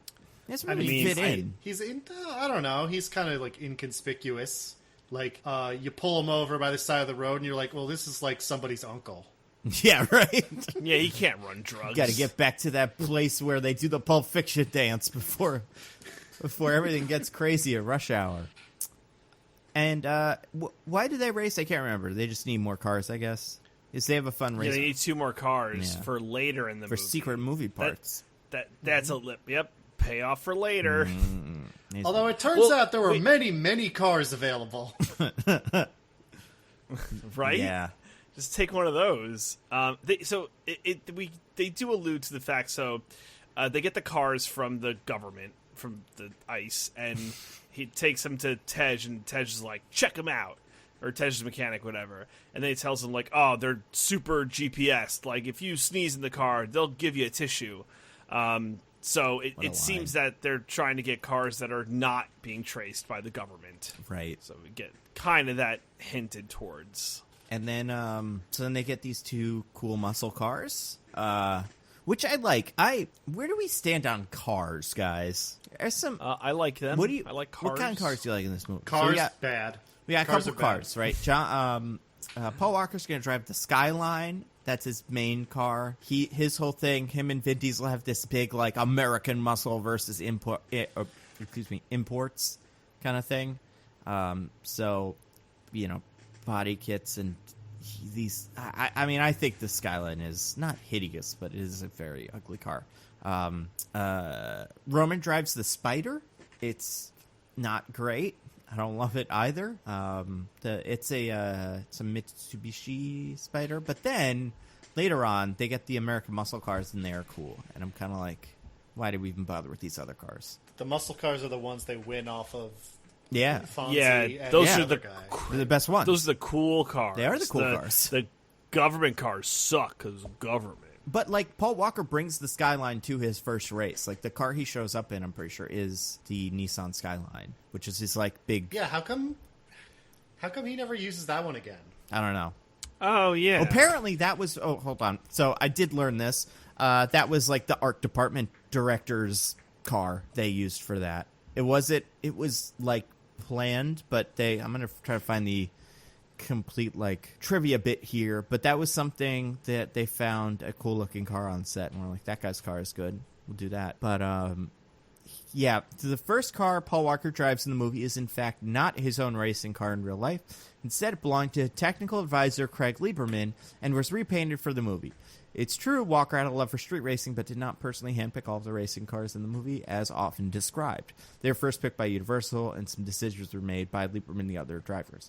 The Mitsubishi vehicles used prominently in the film were originally going to be Dodge Neon SRT4 variants before Lieberman stepped in. So, like, there's a lot of, like, behind-the-scenes car politics going on, apparently. Which, I don't know. I knew people that watched these movies in high school that were like, I want a Skyline so bad. And I was like, what the fuck's a Skyline? I don't know what that is. And apparently it's this. Yeah, so. I don't know anything about cars. This is all lost on me. Well, when you see the future ones, they do try to create this dichotomy between Vin Diesel's American muscle. He has his Chargers, his Challengers, his Mustangs, and all that. And then Paul Walker's imports his, like, you know, body kits on a curvy little Nissan. And I think maybe it's just a personal preference thing, but I think the American muscle cars look cooler. But these cars also are given some fun thing. They're modified in a certain way that I don't think we'll ever see in a Fast and Furious movie in the future, which is insane. Why has this not come up again? You mean that they have those USB ports that the no. harpoons can plug into to deactivate? Also great, but no. Not Vin Diesel. Excuse me. I think it's Paul Walker, I guess, suggests using empty NOS cans to build a certain thing into a thing for some sort of defensive measure. And you have to press a lot of buttons and you have to beat up a guy before you use it, but it's pretty fun. And I don't know what the application would have been in a future plot, because do you recall what the technical term for what they rig up is? I do. If anything, I could have just tattooed on my chest. The ejectocito. Yeah, that's it. Yeah, I love that line. I mean, it's part of what I think that's the moment when I saw these movies that I originally fell in love with this character, Roman, as like, he's having fun with it. He knows how dumb all this shit is. Like, and the lead up to that line of like, hey, cars are cool. Some cars have weird things. You know, we just got cool things in this car. Windshield wipers, okay, fans, yep. Other stuff, who knows? Tick, tick, tick, tick. Like, it's a really heavy lead up, almost like he forgot. They did figure. It's interesting that you think for a second the movie's kind of playing it like, oh, the goons are like kind of starting to enjoy Roman and Brian. Yeah. Like, oh, maybe they won't kill him because they're supposed to, because the boss guy's like, you gotta kill him. Yes. Yeah, I was thinking like it'll be funny if they get there and they're like, I know we're supposed to kill him, boss, but actually these guys are pretty good. Like what do they want from Brian and Roman at this point? The money. But, like, they get it. Like, if they didn't do Ejectocito... I guess they don't... I guess the idea is there's going to kill him so that they can't, like, squeal. Right. I guess. Because it doesn't seem like he suspects that they're cops until the end, right? He does. Yeah. I don't think he ever suspects that they're cops. Like, he suspects that... He figures out that Eva Mendes is a cop. Yes. But, yeah, it's just like, these guys are guys we have to shoot. But she brought them to him, so... Yeah, like, I think maybe at that point he's like, so they're probably working with her. Bad. Right. But, like, he decided to kill them before that. Way before that, yeah. Oh, I see, yeah.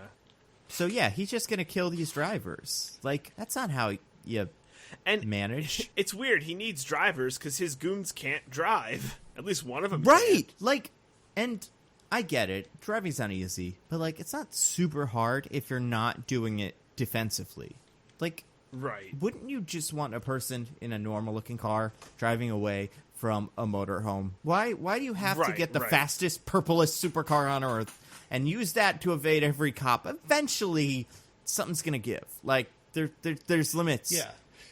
I mean, if things had actually gone as they were supposed to, they just would have been, like, casually driving through the streets of Miami with no one the wiser. Right. Because they would have had that 15-minute window. Can we talk about what this cop thinks a 15-minute window with no eyes means? Oh, my God. What does that mean? I'm also curious. I thought that meant, hey, I need a 15-minute window where there's no cops looking at this property. And I'm like, all right. But apparently he thinks it means... the cops will still be watching you. I just won't report it for 15 minutes. But then what does that guy do?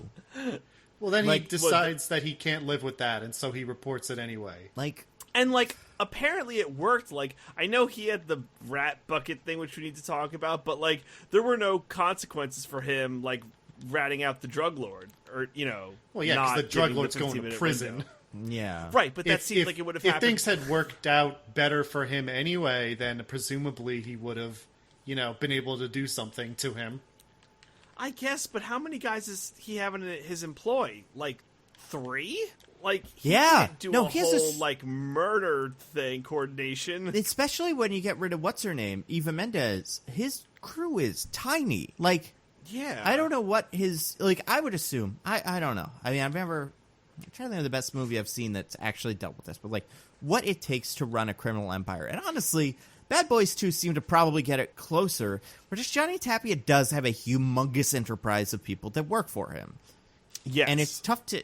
Like, and also the entire Cuban military. Yeah, exactly. If you want to infiltrate it, you have to be what's-her-name. You have to be Gabrielle Union and just come from a completely different kind of side of things. But, like, it's really hard to work your way up. But with this, it's like, whatever the hell his name is, he's got, like, less than 10 guys on the payroll. And he's willing to kill a couple new guys who seem to be okay. Like, yeah, maybe you can't completely trust him because they're, like, maybe fucking your girl, which I think is maybe why he wants to kill him. But still, screw it. Dude, you don't have people. If you're auditioning randos off the street, take what you can get. And out of, like, that dozen randos, he took 2. Yeah. He should be recruiting, like, all of them. And, so speaking of randos, we have to talk about the best scene in the movie, the club scene. Oh, my God. They go to a club, guys. A club in Miami. Do you guys remember what it was like to be in Miami? A place I've never been? You guys remember. It was like clubs every day. Everybody was wearing shirts. Some of the shirts, they didn't even have buttons. That was how the shirts went. I would highly recommend to anybody who has not seen this movie or hasn't seen it in a while to go back and, like, just open up one, you know, open up your, I don't know, where is this? HBO Max, probably? God, this stupid streaming service wars. About halfway through the movie, they go to a club, and there's a dude wearing a shirt in the club that is insane. Like, Jerry Seinfeld puffy shirt. It's so great. I'm trying to find the exact the minute mark. I want to say it's like 55 minutes into the movie. I don't think so, but... Did you guys notice this guy? Let me get there. He's terrific. Not, no. So, okay. Yeah, 54 minutes, 38 seconds is where I am right now. It's going to be a couple more seconds before we get to him. But he's in the background of a scene where Roman and Brian go to some club. And it's like, this is another scene where Roman's like, so many hot girls here. You know what I'm talking about? Do you know the word he uses to describe this club? No, what is it? He calls it a hoasis. Oh, yeah. Not woke. I mean... Oh, my God, I see it. Yeah. It's like an open ruffle shirt where, like... It's basically like a dress shirt that he's wearing open, so you see his chest, but instead of, like, buttons, it's ruffles all the way down. This human being appears at about 54 minutes and 54, 52, 53 seconds into the movie. He is dancing behind our main characters, and he is really, like, taking up a lot of the background of this shot.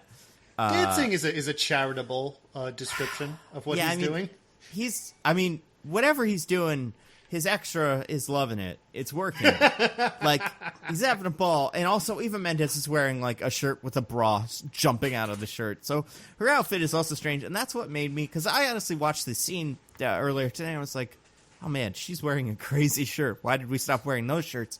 And then I was like, maybe all the fashion in this movie is weird. And I just looked over her shoulder to find this crazy pirate stripper man. And it looks like he's wearing like a doily, like a tablecloth with arms. It's awesome. Go find this guy. Again, like I'll post a screenshot of it, but it's one of my favorite costumes. It's one of my favorite background, like, make this work, kind of just do it while the actors say all of their lines. One of my favorite one of those I've ever seen. And then DJ, can you explain the torture scene? Oh my God! I think you brought it up before. I did. So, God, I really cannot remember the bad guy's name. What's his name? Johnny Tapioca. Carlos Verone. So Verone's like doing this like big power play, and again, he really has like. He basically has this podcast working for him. It's like 2 guys and maybe like one other Like, there's no one working for him. So he does this whole show of force. First, he's like, "Don't touch my fucking woman," and then he's like, "Oh, you guys take risks. I like that," or something. So he says, "Follow me." And they go into the back, and he lured this crooked cop back there by a lady putting her lovely fingers through his hair. Yeah, blonde woman. You see it earlier. Do you remember what he says about her? It's like, oh, this woman, if she sees a man, she can make him do whatever she wants or something. Yes. And I'm like, I guess she's pretty. I don't know. This guy's a big schlub. She's like, I wonder what she'll make him do. Yes. Speaking as a certified schlub, like, you could send almost any woman over to be like, haha, you're so funny, and like touch my arm, and I'll be like, I'd follow you anywhere. That's fair. Well, that's an invitation then, I guess. Ladies, when this pandemic ends in somewhere in 2020, 30, whatever year we're in, Diggins is his schlub available. He's ready. Yeah. So lures him backstage, and we learn that he's a cop who's under Mr. Verone's employ. And he's like, I need my 15-minute window. The cop's like, I can't do it. He's like, give me my 15-minute window. He's like, what are you talking about? I can't do it. Again, this is one of the scenarios we've talked about on previous episodes. Like, what if this was literally a thing he can't do? Right. Like, he doesn't have the power to turn off police for 15 minutes. Like, he maybe legit can't do that, but whatever. So then he takes a rat, and he puts it in a bucket, and then, puts the top of the bucket, I'm describing this so badly, puts a rat on the stomach, and then covers the rat with the bucket. That's right. Boom. And then he also has, a little blowtorch there. And he starts heating the bucket. He's like, the rat's only going to want to go one way. And then he's like, he's basically doing rat dig through stomach of crooked cop torture. Then guess what, guys? It's the what's his name, right? The tickler from Game of Thrones? Yes, the tickler, yes. Where are they hiding? Where are they hiding? So yeah, it's that, and then guess what? The cop gives in, and he's like, all right, I'll get you your 15-minute window. This cop, man, I don't know what he was waiting for, or what his breaking point was, but when the when the bucket is taken off of his tummy, he doesn't look great, but it doesn't look like his intestines aren't hanging out. Yeah, it's just a couple little scratches. Yeah. Also, wouldn't the metal bucket with a blowtorch right up to it have burned him before the rat started scratching him? Yeah. Right? Yeah. The whole rat thing, I get that the rat's going to dig out if the bucket's really hot, but I do think the rat, I don't know, I mean, he must have gotten this from somewhere, but I don't know, man, this rat really jumped to conclusions, but also, if you can see where it scratched at the guy, it wasn't kind of trying to dig a hole, it seemed like it was also trying to torture the guy until he gave the information or released the 15-minute window so that the bucket could be lifted. It's funny, too, the guy's like, a rat can chew through a lead pipe. And I'm like, well, you gave it a bucket. So I know that it's a hot bucket, but it's a lot less than a whole pipe. So it'd be great if that clip goes a little bit longer and the rat just explodes out of the bucket, eats this guy's face. I've been watching too much Doom Patrol. So this guy gives a 15-minute window, but what does the 15-minute window actually mean? What I was saying before is we assume it means 15 minutes where the cops are not watching his properties. Right. But what it actually means is when someone reports activity at one of his properties, he's just going to sit on that for 15 minutes and then tell the cops. Which is not really how that works. Not really that helpful. And and also guarantees he'll be caught. Yeah, that's the thing. I don't know.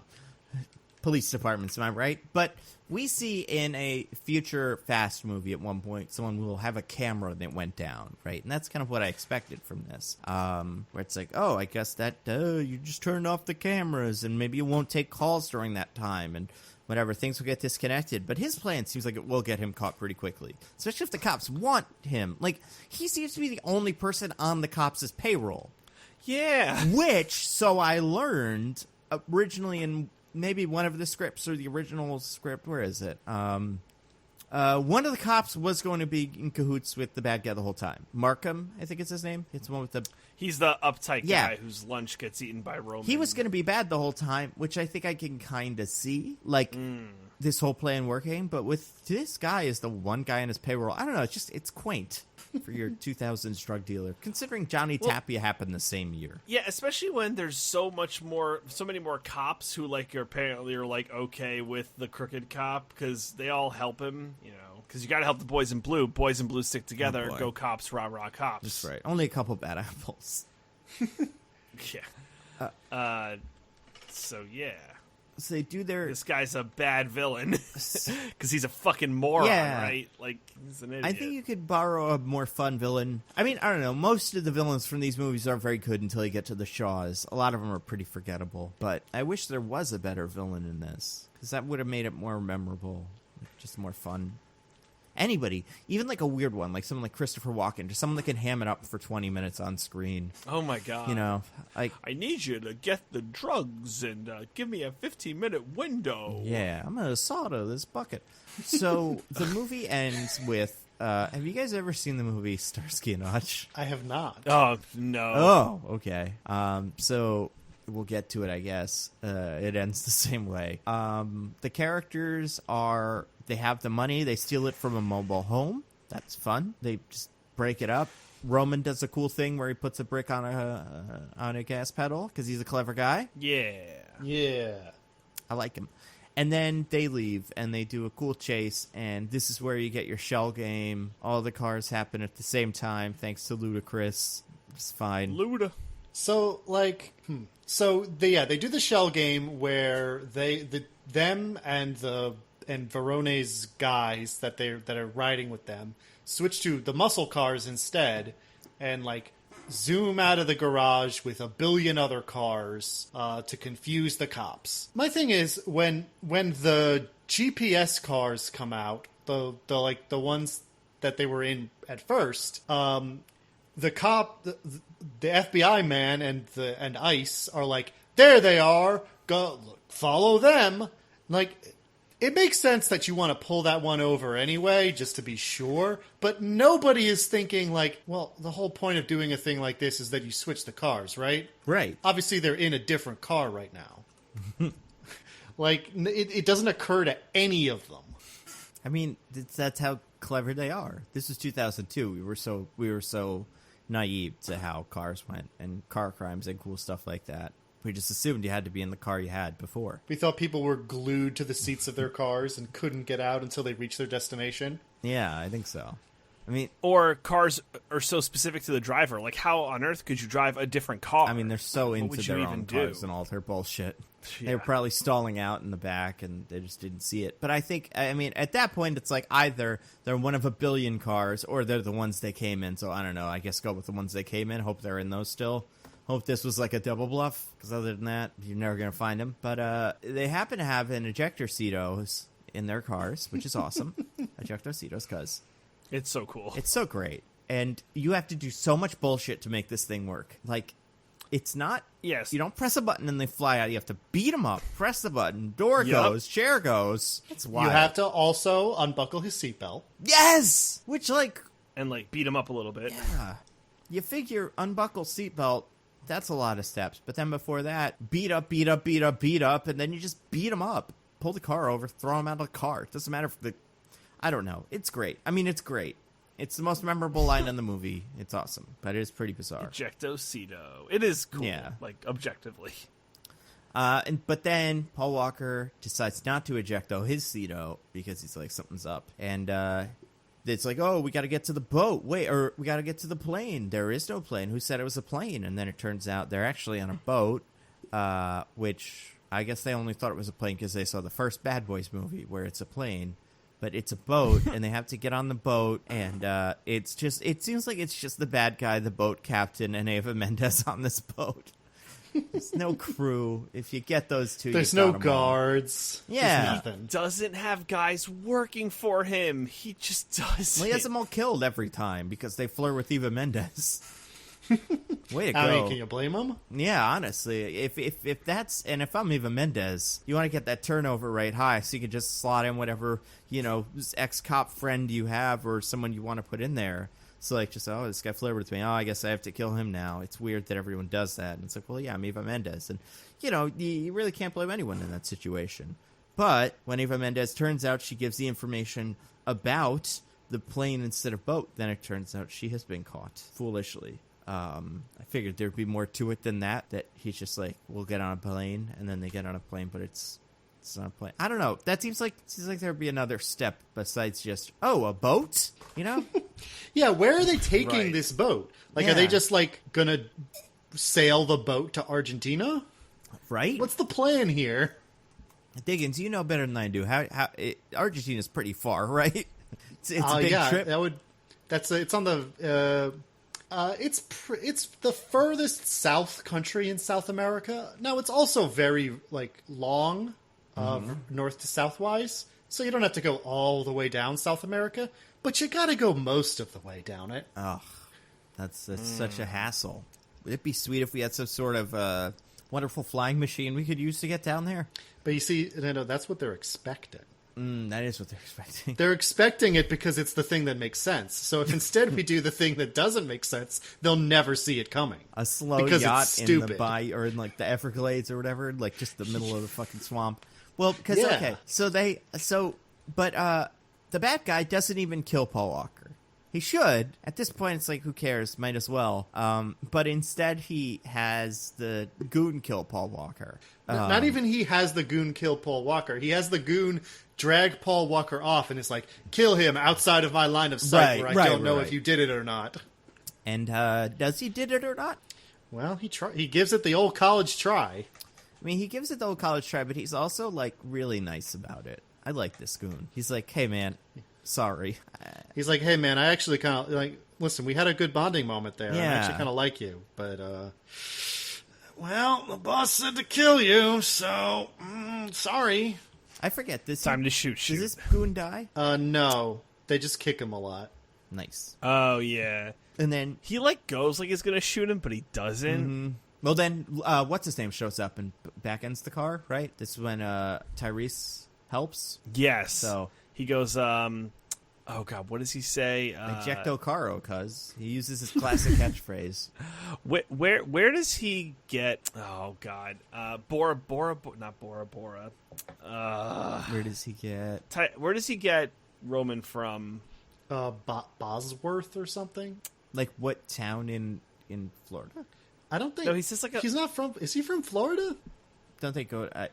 Do they go to a? They go to his hometown, which I think is like Bosworth or something. Mm-hmm. And that's where they get Roman.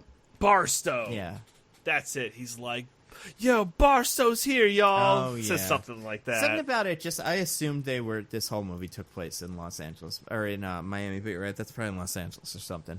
Yeah, it's not Bora Bora. I can't imagine a version of this movie where he is trying to do an accent too.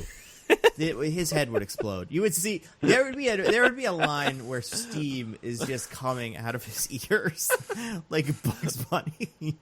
Where did I get that from? God, I'm such. I mean, it's a place that starts with B. Guys, Barstow is in California, so him and the FBI guy flew all the way to California to get Roman, and then flew all the way back to Miami. Honestly, in the movie, I assumed the whole Miami thing was like, oh, we can't use this guy. Well, who else are you going to get? I actually know a guy from 2 towns over I worked with in the past. I didn't put together that it was a different state. Yeah, I just assumed it was a convenience thing, if anything, because there's no difference in terms of, well, I guess, no, you know what? That's not true, because all Roman could talk about is how attractive the women in Miami are. It's this whole thing.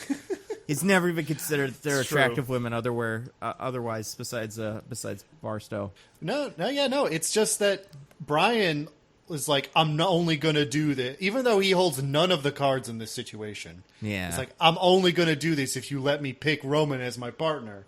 They're like, well, I guess this ex-cop, who is an ex-cop because he blew up an undercover operation and sided with the criminals who were recruiting for our undercover operation, he's so good at his job, we have no choice but to listen to his demands. I mean, this is why I, as watching the movie, assumed Eva Mendes and him had some relationship, because otherwise how does he get away with that? But I guess it is just the guy who's drinking a big old soda from Pizza Place is such a dork that he loses all confidence, and it's like, well, I guess he also, the FBI agent from the last movie who didn't like or trust him then is vouching for him, so. Oh, well, that guy's cool. I like him. He's cool in this movie. He was them the unreasonable cop in the last movie. I mean, last movie was a little bit more difficult, morally. This movie, it's just like, pretty sure Paul Walker's cool and everybody else is bad. But including Roman. Especially including Roman. And then, so we got Eva Mendes, bad guy. I assume boat driver. All of them are on the boat. And then we got Paul Walker and Tyrese. They are both in a car. This presents a conundrum. DJ, do you remember how we solved this conundrum? Well, first of all, let's outline the conundrum. The conundrum being car, no-go, water. Car is not water, yes. Right, so Paul Walker has to figure out, well, we have to get to boats, and we have car, no-go, water. So Brian starts driving like crazy fast. And then Tyrese points out, or Roman points out very astutely, Brian, no, you're not going to go Dukes of Hazzard on this, are you? And so Brian finds ramp and makes car soar and crash into boat. Yes. Now, what I find astounding about this, right? So it's like a pretty like crazy, impossible stunt that would never happen. So the car goes and like crashes into the boat. And Brian's like, oh my God, everything hurts. And Roman goes, I think I broke my arm. And I'm like, man, you guys get a lot more indestructible as the movies go on. Yeah. Like, they go through a lot worse and not even a scratch. Well, it's funny. At this point, they're still lightly tethered to reality, like I said. Yeah. Right. They only have like minimal XP points. They haven't leveled up yet to become gods. superhumans, yeah. DJ, I'm tired of your Gloomhaven rhetoric. Also, I'm going to put a clip in the chat. This is from the movie Starsky and Hutch. This is the same thing. They do the same thing. We don't have to watch it once, but basically there's a bit where the bad guy is on a boat and the good guy is in a car. And the bad guy and good guy have there's a little bit where it's like, oh my God, we can't even do car to boat. We have car, they have boat. And the bad guy's like, what are they, out of their minds? And then they kind of, Owen Wells says, don't do car to boat, we are car. And Ben Stiller's like, but our car is also boat. And then they hit a big ramp that I assume is for car, land, they fly, again, like Dukes of Hazzard, and they just completely miss the boat. It's a really funny bit. And I don't think this bit is reminiscent of this movie specifically. I don't know if this has been done in movies before. The scene is resolved by Snoop Dogg having been the guy driving the boat who is on their side, just beating up the villain. But, this scene... So, the funny part about this scene to me is we have three characters on the boat, assuming. Let's say boat driver is one guy, villain, and Eva Mendes. Now, we, as an audience, want boat driver to stop boating. We don't want to kill him. He seems fine. I mean, he's probably not great, but who knows? Maybe he was part of this too. We definitely want bad guy to die, but we probably don't want Eva Mendes to die. And bad guy understands this, and he gets a couple pages over in the script, and he thinks about it, and he's like, hey, let's send Eva Mendes downstairs real quick so she isn't part of this. And then it's not just that the car lands on the boat. It lands on a helipad near... where everybody's sitting. It fucking lands on the top of the boat. Crushing everything below it, except for, I guess, the, panic room that Eva Mendes was under because she was mouthing off to old bad guy. But, it's fucking insane that everyone in that boat is not killed. Yeah. That would be the part that's still outside of reality, but hey, man, can't be perfect. No, it's awesome. I love it. I love I'm happy that they tried. I'm happy that they thought this might work, Well, the beautiful thing about these movies is that any problem can be solved with a car. That's true. That's if you have a car and enough NOS, you can solve any problem. That's right. If all you have is a hammer, everything else is a nail. Yes. Might as well be tattooed on all of these characters' arms. And, yeah, they break their arm. Tyrese's guy breaks his arm. Everyone else seems to be fine. There's a shootout. Who shoots who? I can't remember. It's crazy. So, Verone gets a fucking shotgun, and he's like, "I'll fucking kill Eva Mendes." And then, Paul, it's super fast. Brian just goes for a pistol, shoots Verone in the shoulder. Eva Mendes gets the shotgun, and that's it. Yeah. Movie over. It's not a long showdown. It's pretty straightforward. Pretty bizarre that shot in, shoulder done. The bad guy had a shotgun on his boat. Seems like a pistol situation. You gotta. I guess if you're a really bad shot, then you just point a shotgun and pull the trigger. It's fair. You'll hit something. And then the end of the movie is awesome because then it turns out it's all good. You don't have to worry. There's the 3-bag, 6-bag thing. I didn't quite understand that. I know I feel dumb saying that, but what was the story with that? They have bags of money that are revealed to be not the bags of money the cops think. And there's a bit where Roman is like, I got more bags of money. What's up with that? I honestly don't remember. You don't remember? Diggins, you remember? So what's the question? Okay. So at the end of the movie, all of the cars are done, and the boat is done. The boat's full of car, and the villains are off of the boat. So Paul Walker and Tyrese, and I guess Ava Mendes probably there, and the cops are all having their little moment. And Paul Walker's like, hey, here's the money we got from the cops, or from the villains. And the cops are like, these 3 bags, this is the whole thing? And Tyrese is like, yep. And then Tyrese also brings 3 bags from his car. And he's like, 6 bags. And it's like I couldn't tell if it was him getting caught or him being like, all right, I trust the police now. You guys are good guys looking out for me. So between them saying 3 bags and him doing that, he says, like, so, like, are we good? Like, you're going to clear our records? And the cop says, like, yeah, you guys did your part. We're going to clear your records. And then he goes and brings the other bags. So I think he was holding out in case they tried to screw him over so that they had, like, a little nest egg to fall back on. I see. That makes a lot of sense. If anything, I thought that scene would go the reverse way, where it's like, we got 3 bags. That's not enough. All right. And then your names are cleared. But what do our wandering eyes do appear? But a certain character's abdomen full of... Desperate to show it off to us one last time. And I couldn't thank him enough. As he has been throughout the movie. Yep, it's a little bit extra money. And it's another line that's kind of repurposed. I feel like it's like Paul Walker's like, my pockets aren't empty, or something. He says it probably just like that. Excuse me, sir, my pockets aren't empty, cuz. And then Tyrese is like, yeah, we ain't hungry no more. And he pulls up his shirt to reveal lots and lots of money. A lot of money.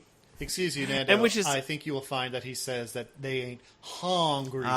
Trust me, I know. I know, this bit of this movie is the bit that I remember the most clearly, because it's like, it's the same thing. It's like, pockets ain't empty, cuz, and then Tyrese says that, and we ain't hungry no more. And then there's like a couple of seconds of like, ha ha ha, and then they do a fist bump, and then Joe Budden's like, bump it up, and it's such a big cue for me as someone who went to high school when this music was like big. They're like, that Joe Budden song, man, I will never not be able to hear it like in this context of just them both doing the fist bump. It's so beautiful. The music in this movie is pretty fun. Yeah, you got some Trick Daddy, you got some Ludacris, you got Joe Budden, you got a lot of good early 2000s rap. It is definitely nowhere near as intrusive as the music in the first movie was. Yeah. Oh my God. The only thing that's a problem with this movie is there's a couple times where it seems like the music is diegetic. Where a character, I think it's the Devin Aoki's character is listening to it on her radio, and I'm like, that's a Ludacris song. And then the song is about Too Fast, Too Furious, and then I'm like, I guess it's not. But yeah, because this is Get Back, I think is the song from this movie, right? The Ludacris song. The Ludacris song, Get Back? Yeah. No. Get back. You don't like that one? I think that's from this. There's another. Are you talking about the Get Back song from Tropic Thunder? Well, yeah. I mean, from this though, like it was earlier than that. It's 2004. It was part of the Red Light District, but yeah, the soundtrack. But yeah, I think that this movie was where this song came from. However, so like that song also has in when you hear it in this movie, like Too Fast, Too Furious, Too Fast for y'all. Yes, but it's so similar. I'm like, you have to have at least have taken the Too Fast part out and gone, what do we have here? Get Back. Wowee, that's pretty good. Because there's no way that you just accidentally made the same song twice within a year of each other. Right, but right. Yeah, Red Light District. Okay. Oh my gosh, what a good album. If anybody wants some fun rap, Ludacris used to be good. I don't know what his deal is now. Besides this, I don't think he's just cashing those Fast and Furious checks. Right? What else does he need to do with his life? I mean, if he could make another one of these, I'd love it. Because I'm probably going to listen to this tonight. I'm get a little Overwatch going, some Red Light District. There's a fun Austin Powers Ludacris song on this. I'm trying to find it. Yeah. No, I love, I don't know. Number one spot. Oh my God. Yeah, there's some good stuff here. Lot of good stuff. The Potion. Pimpin' All Over the World. This might be the best Ludacris album. And I think Get Back was, I don't know if it was from this, but it definitely shows up at some point. I don't know. I recommend to everybody. This is not going to be my rec, but go listen to the Red Light District from Chris Bridges. Yeah. What else we got here? That's kind of it, right? I mean, that's the movie. The end of the movie. What are they going to do, the two of them? They can start a... They said they're going to start a garage, don't they? I feel like at one point he's like, I'm going to start a garage. He's like, no, we're good. Well, he's like, we're going to start a garage. He's like, where are you going to get the money for that? And then he says, my pockets ain't empty. Right, okay, yeah. And blah, blah, blah, blah, blah. So, I guess that's the idea, is that they're gonna go legit, or at least, semi-legit, like Tej. Mm-hmm. Yeah, I mean, Tej is so not legit, but it's fine, because he can, hack ATMs in 2 movies, so... Whatever. The laws of nature do not apply to Tej. Neither the laws of nature nor man. Yeah, he's awesome. I like Tej a lot. Who do you like more, Tej or Roman? Roman, by a fucking mile. But I like Tej. I think Tej and Roman are probably my 2 favorite out of all of the characters, just because they are the most distinctly different from other characters. They'll start doing a thing, and you're like, yeah, that's a thing only that character can do. Whereas a lot of the other guys, it's like, yeah, I guess that's what this guy, that's... So wait, who's your least favorite member of the family? It's gotta be Letty. I guess. God, I think it might be. It's whatever the random white guy is. Fucking Clint Eastwood, but he didn't make it. No. The one Clint Eastwood from Scott Eastwood's in 8, but he doesn't, or 7. But he doesn't make it a date, or he's in 8, but he doesn't make it 7 or something. They've got to be in more than one movie to be a member of the family. To be honest, I don't like the new Rock. I'd love to get rid of him. I don't like either of the Shaw brothers. Yeah, I think Fast 8... So Fast 8 has... what's his name? That's the one with Scott Eastwood. And between those, we lose... Obviously, 7 is where we lose Paul Walker. I don't know who's my least favorite. And honestly, might be Vin Diesel. I think he's the one that I'm the least interested in. He just doesn't have a character. He's just a guy. He's just there. He's a human being with a face and arms and legs who drives a car. And he gets mad if you try to kill his friends, but that's about it. I'm the least excited to see him. But in an action scene, it's what's Tej up to? Oh, Tej is probably doing something fun. Same with Roman. I mean, Roman, I think, is the best. I really do think you make the case that he's the most interesting member of this crew, just because he's the only one that doesn't do exactly the same thing as everyone else. What about you, DJ? Who's your least favorite member of the family? It is Letty. I was projecting onto Nando, but it's totally Letty. She's not great. I just don't find her interesting in anything. I see. One of the 3 female members of the family? So it's tricky.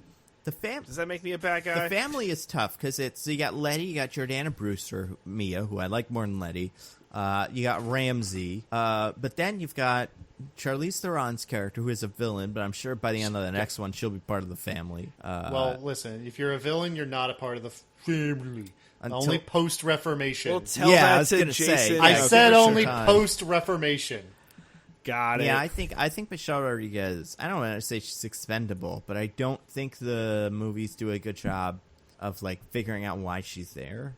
Where in a given scene, you're like, what's she up to? Because I'll be honest, if I have to pick out of the entire crew, including Han in the new one, let's say you got every single Fast and Furious member: Vin Diesel, Paul Walker, Michelle Rodriguez, Jordana Brewster, Tyrese, Ludacris, The Rock, let's say, Han's guy, whatever that actor's name is. Gal Gadot's Giselle is probably the blankest of slates. I would say Letty fits better. Once Giselle dies and then Han is gone, it's almost like those 2 characters never existed, because they very rarely brought something to the group besides what their dynamic together. I mean, Vin Diesel's the worst one. He doesn't play D&D anymore. Jason Statham's equally worst. Also, I don't like The Rock. Basically, if you're bald, I don't like you. Unless you're Tyrese, then you might have another shot. I mean, I liked it, but here's the thing. I liked Paul Walker. I thought he was good. And I always liked him in these. And I think it's interesting that you guys think he's boring. Because I think he does have charisma, and I think he's kind of charming. I don't know. I like to see what our listeners think. If you've seen these movies, or just any, takers whatever the Paul Walker movies are. Like, what do you guys think about him? I like Paul Walker generally in these movies. He has these wonderful eyes. Like, they're so blue.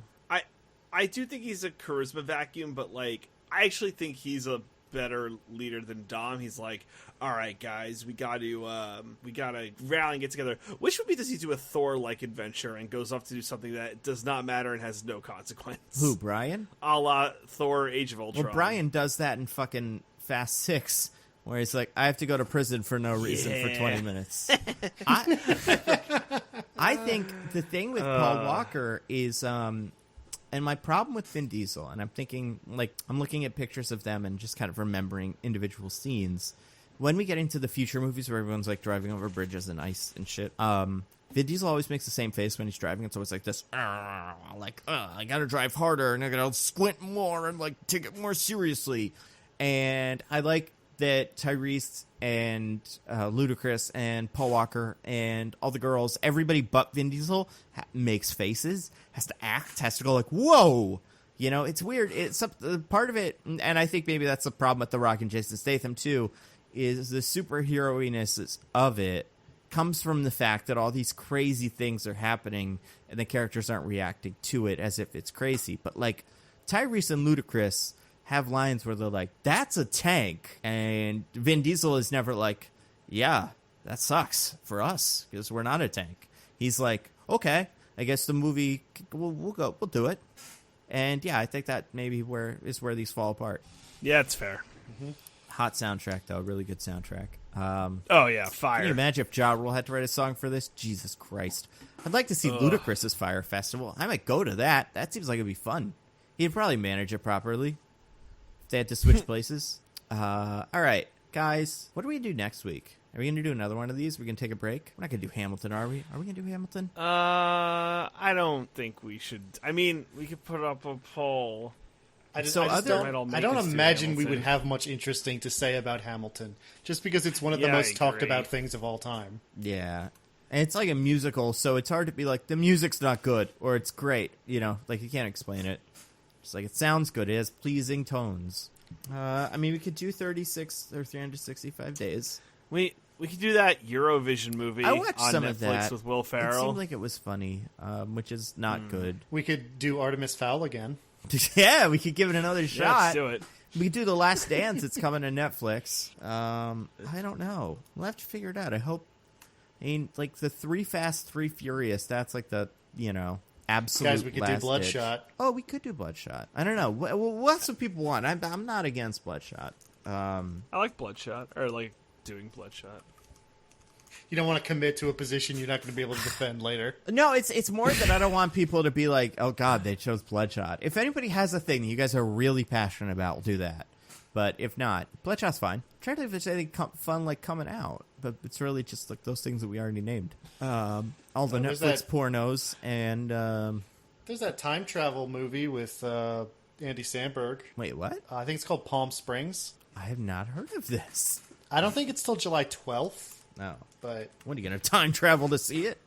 It's not even till July 12th. I've not heard of this.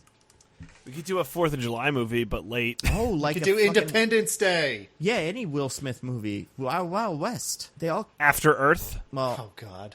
I haven't seen Independence Day in a while. I'll watch that. You guys want to do Independence Day?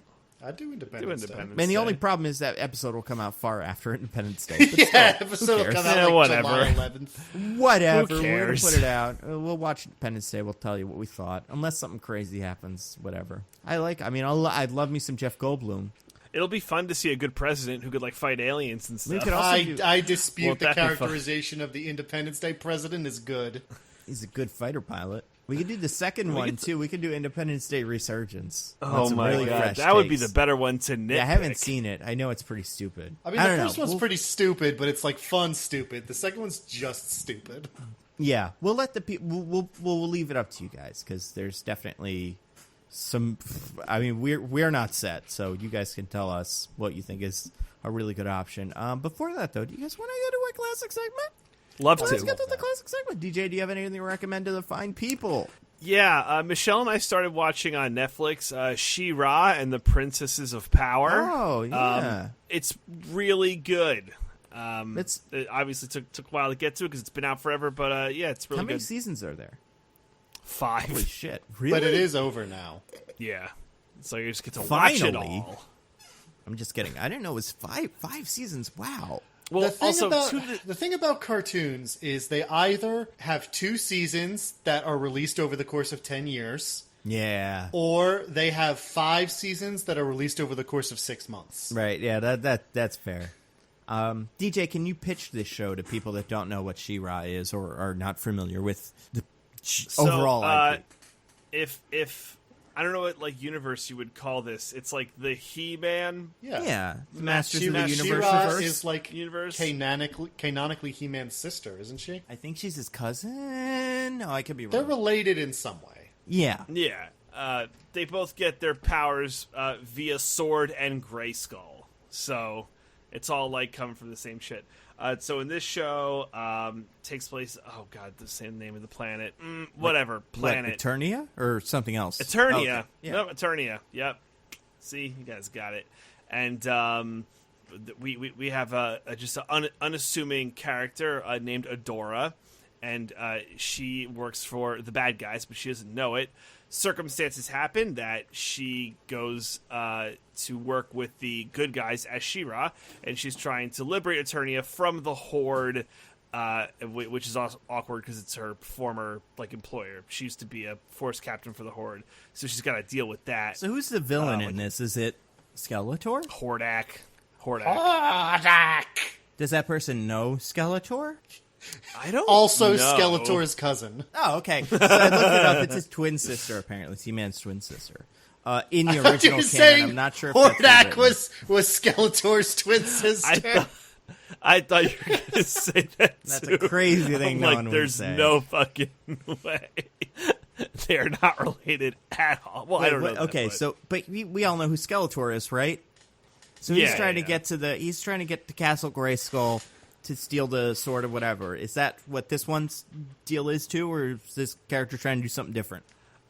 This seems just more near term, take over Eternia and kill all the princesses of power and stuff like that. But I'm also only through season 1, so shit may change. All right, what's the art like?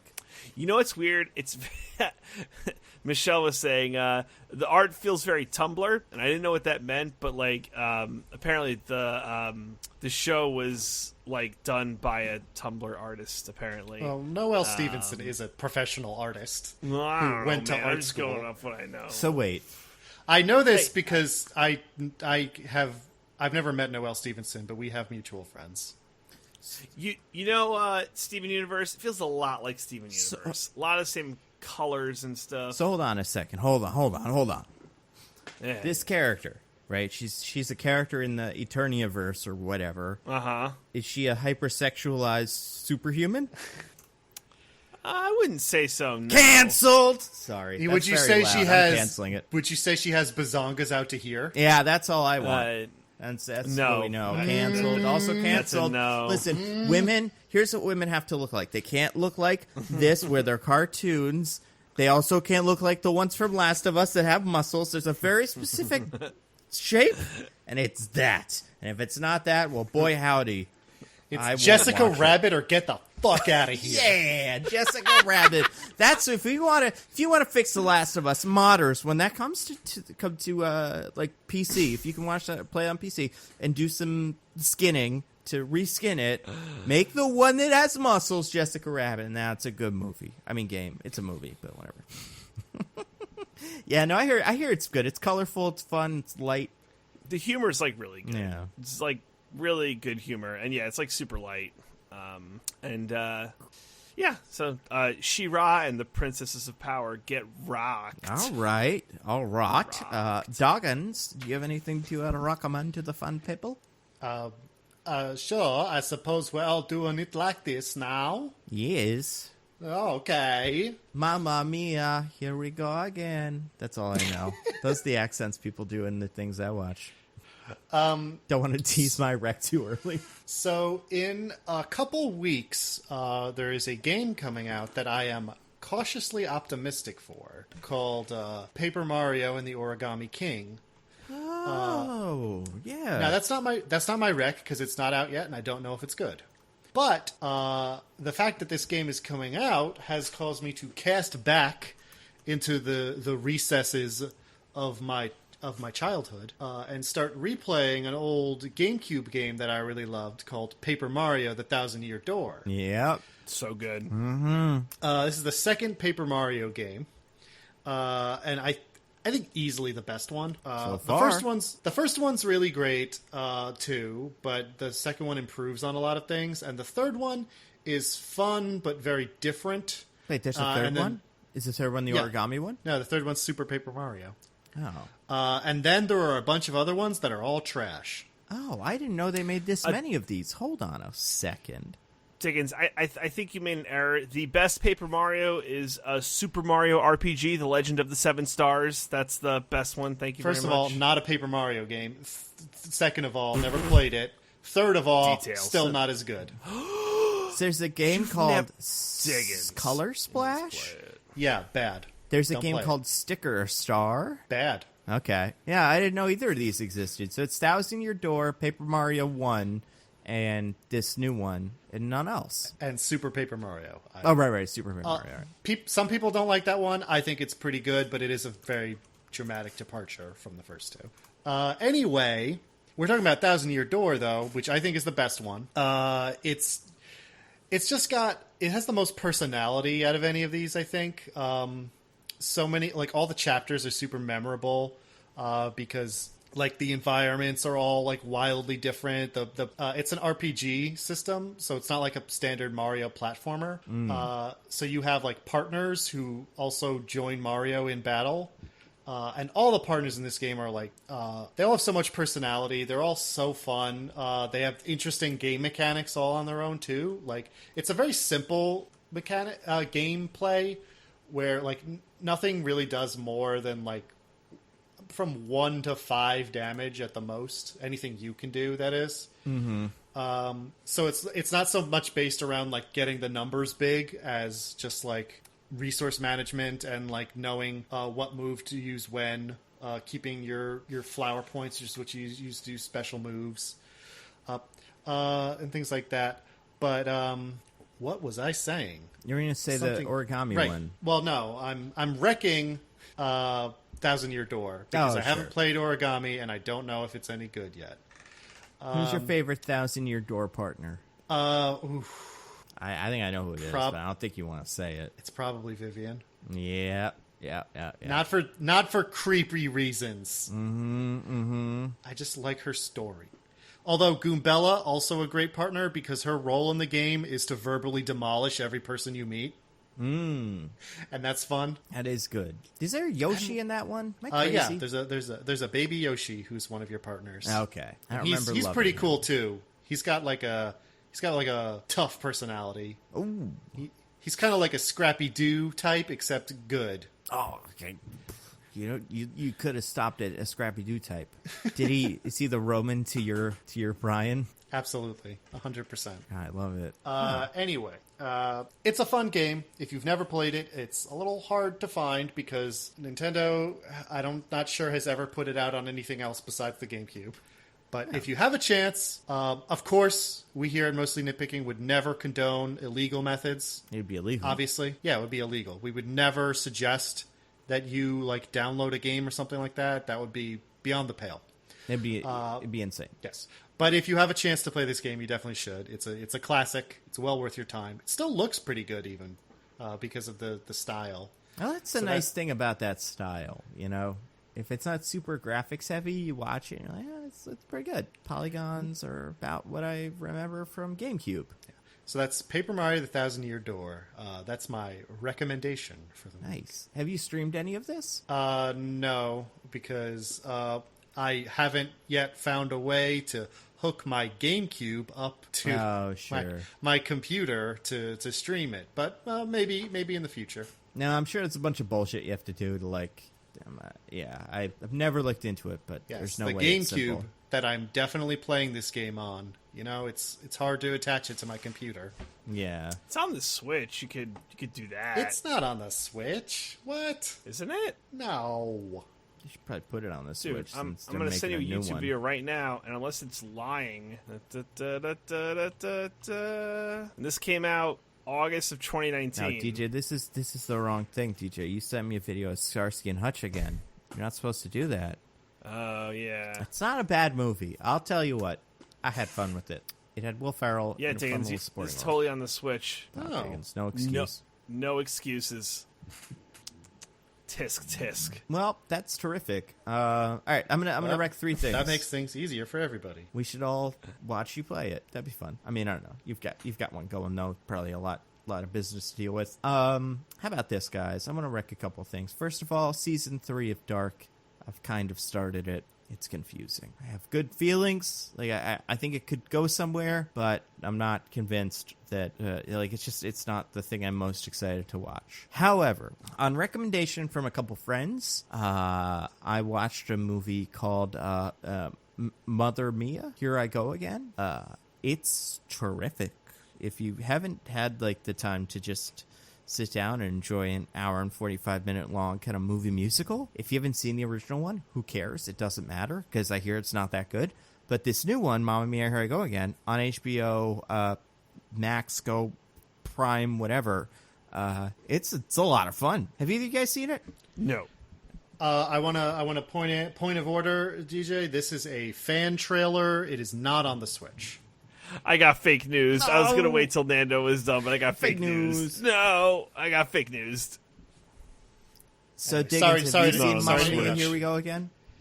No, I've never seen Here We Go Again, no. It's great. Have you seen the first one? Also, no. I don't know why I said by it all like accounts, that. That's fine. By all accounts, I hear the first one is fine. I've heard it described as your mom getting drunk and doing karaoke. All right, yeah, sure. I've heard Pierce Brosnan does an incredible job. So I like him a lot in this new one because I think they're playing to his strengths of dancing around and looking like a goof. And the new one, but like Mamma Mia, Here I Go Again, is like you go back in time and you have Lily James, I think is the actress's name, from Baby Driver and whatnot, playing young Meryl Streep, and then there's like a whole, you're like, oh, that one's the guy from Thor, and that one's Colin Firth, and you kind of see how everything happened the way it did, but also there's some wonderful cameos. It's just fun. It's a good movie musical. It didn't really make any more hate ABBA, but I enjoy all of the music. So I think it's a barrel of laughs. Another thing I watched this week that I loved, not loved. Well, I don't know. I think I'd like Mamma Mia more. Finally watched, what was the one? Lady Bird? It was funny. Oh, yeah. Yeah. Did you see it, DJ? You probably did. You watch Oscar movies. I love Lady Bird. It's one of my favorite movies. It's like I was expecting it to be a lot more of a bummer, but it was pretty funny. Oh, it's great. Yeah, it's so good. Yeah, it was great. It's good. I don't know. Well, we all like Lady Bird. Yeah, it's tough because it's not super heavy. Like it's not like it gets heavy at times, but a lot of it's just like, hey, isn't it silly when teenagers talk to each other and try to be cool? And you're like, yeah, that is pretty silly. So I enjoyed that quite a bit. That's on Netflix now as well. Floor is Lava. That show is pretty fun. Watch that if you get a chance.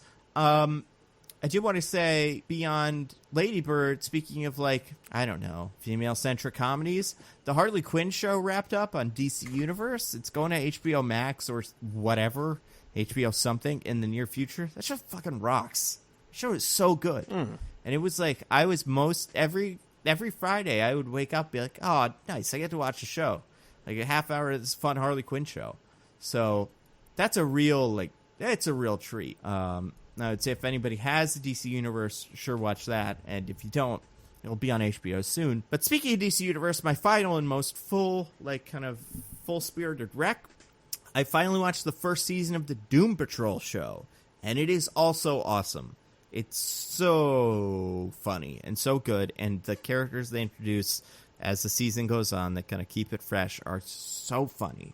Are either of you familiar with the Doom Patrol? I am not. Vaguely. Do you know what it is as a comic thingy? It's not really. You should just explain. It's kind of like the X-Men. About a year before the X-Men, DC Comics invented the X-Men. They called it the Doom Patrol. It's led by a guy in a chair. It's different, but it's very similar to the X-Men. And it's Robot Man, Elasto-Woman, the Negative Man, Beast Boy is originally a member of the Doom Patrol, a bunch of others. That, Mento, those characters all kind of faded out into obscurity. They didn't exist. They weren't that important. And then, in the late 2000s, early 2010s, Gerard Way of My Chemical Romance made a comic book series called Umbrella Academy, which is very funny, and it's also kind of a riff on the X-Men, which is like, what if the X-Men all grew up and were depressed? Again, kind of guy in charge who's kind of an asshole, and he's distant, and he gives them all, emotional issues. I only meant bring that up because that got a show, but also then Gerard Way made a comic of the Doom Patrol.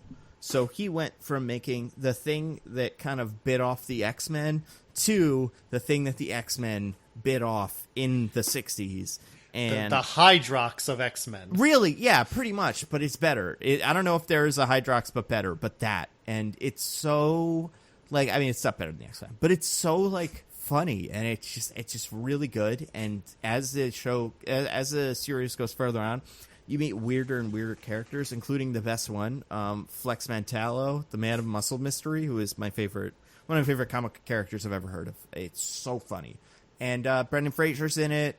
The guy from Suits, Matthew something, he's in there. Pierce Brosnan, no, not Pierce Brosnan. Sorry, the other one. Who's the other? Daniel Craig. James? No, the other one before that. Timothy Dalton plays the chief, who is there, Charles Xavier, and then Alan Tudyk plays Mr. Nobody, the evil kind of narrator guy who, and this was my problem with it, narrates the first couple episodes and is like, oh no, another supervillain show or superhero show. They're all troubled. And you're like, ugh. But it was really Josh Gadding it up. Honestly, but it gets past that and it's so good. I really, really, really liked it. I'm excited for the new season. There's a bunch of other things they're doing that different characters are introducing and villains and stuff. But man, if you make it to episode 10, which 11 is called Mentallo Patrol or something, which is the episode that gives you an intro to Flex Mentallo. It's so fucking funny. I couldn't it's so good.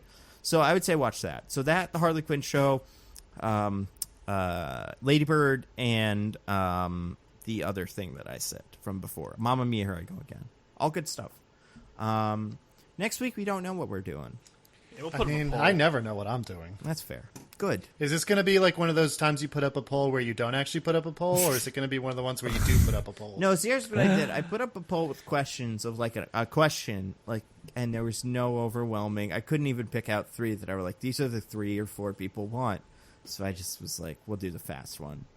If anybody, if someone was you guys should do this because this comes out and this comes out, and then you put those up into a poll, then I feel that would be a fair, polling situation. But if everybody's giving a movie that's kind of interesting and there's 50 of them and none of them seem to have any group consensus, then I'm not going to go out of my way to make a poll because I don't want to be unfair. It's very, very high-minded of you, Nando. Litigious, that's the word. I play my cards close to my chest. We'll see. If anybody has a great idea, we'll definitely take it. Bloodshot is up there. Bloodsport, the John Claude Van Damme movie where he does Kumite. Oh, great movie. Up there. Great movie. Yeah. Fast 3, up there. Christopher Nolan movie, up there. All kinds of movies. But I don't know. Oh, we should watch Inception in Fortnite. Oh, man, that's right. I forgot about that. That's so stupid. Oh, my God. So embarrassed. I mean, he can't have been that's a good idea. I'm sure he was as against that as any. That's definitely some studio exec got that deal happening. Dude, oh, my God. If we all did Fortnite and just watched. We had Fortnite accounts, watched Inception, and never touched Fortnite again, Warner Brothers would lose their minds. That's exactly what they want, kind of. They got driving engagement so good. Anybody have anything to plug on the show? Not me, good sir. No, nothing? No wrestling or nothing to talk about? No. Oh, dude, wrestling's dead to me. Oh. They have. I could go on Magic for Island hours fighting about or something, or was that MMA? Even NXT? Yeah, no, they're all they've mucked up testing, and They were letting fans into the arena in Florida. It's so bad. Wait, no. What's the up and coming one that's not WWE? AEW. Even AEW's dead to you? Maybe I should watch AEW because maybe they're not like destroying all of their talent by saying they were testing them, but actually they were just doing temperature checks. Oh. So maybe I should check. But yeah, like fuck WWE. They're the worst. Fuck them. And not Vince McMahon's the worst, but because he says when everything goes on, they're the fucking worst. So yeah. So we have an anti-plug for wrestling. Anti-plug for wrestling. WWE. I don't know AEW. Maybe they're great or your local whatever wrestling, but like WWE, yeah, like fuck those guys. Diggins, you got anything to wreck? I have nothing to plug right now, but watch this space. Whoa. Who said? Ooh, you Rachel Maddow? That's yep, that's me. She says that a lot. We're gonna get those tax returns. We're gonna get them. Oh my god, the worst year. Ugh, I don't even want to.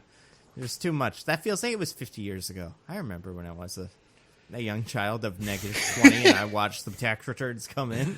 Oh my god. Yeah, no, I don't have anything either. But I will be. Didn't you just come out with a video? No, yeah, I did just come out with it, but nothing coming out in the future. Nothing. By the time this episode goes to air, that video will be long dead. I need something new, something fresh for the people. No. I don't know. We'll get this out. We'll see where we are. We'll keep an eye on us for next week. We're at Nitpicking Pod on Twitter. And until next week, I am at Nando View Movies on Twitter. I'm at Zippy by Day. I'm at This Is an Odd Name. Goodbye, everybody. Goodbye. Bye. We love you.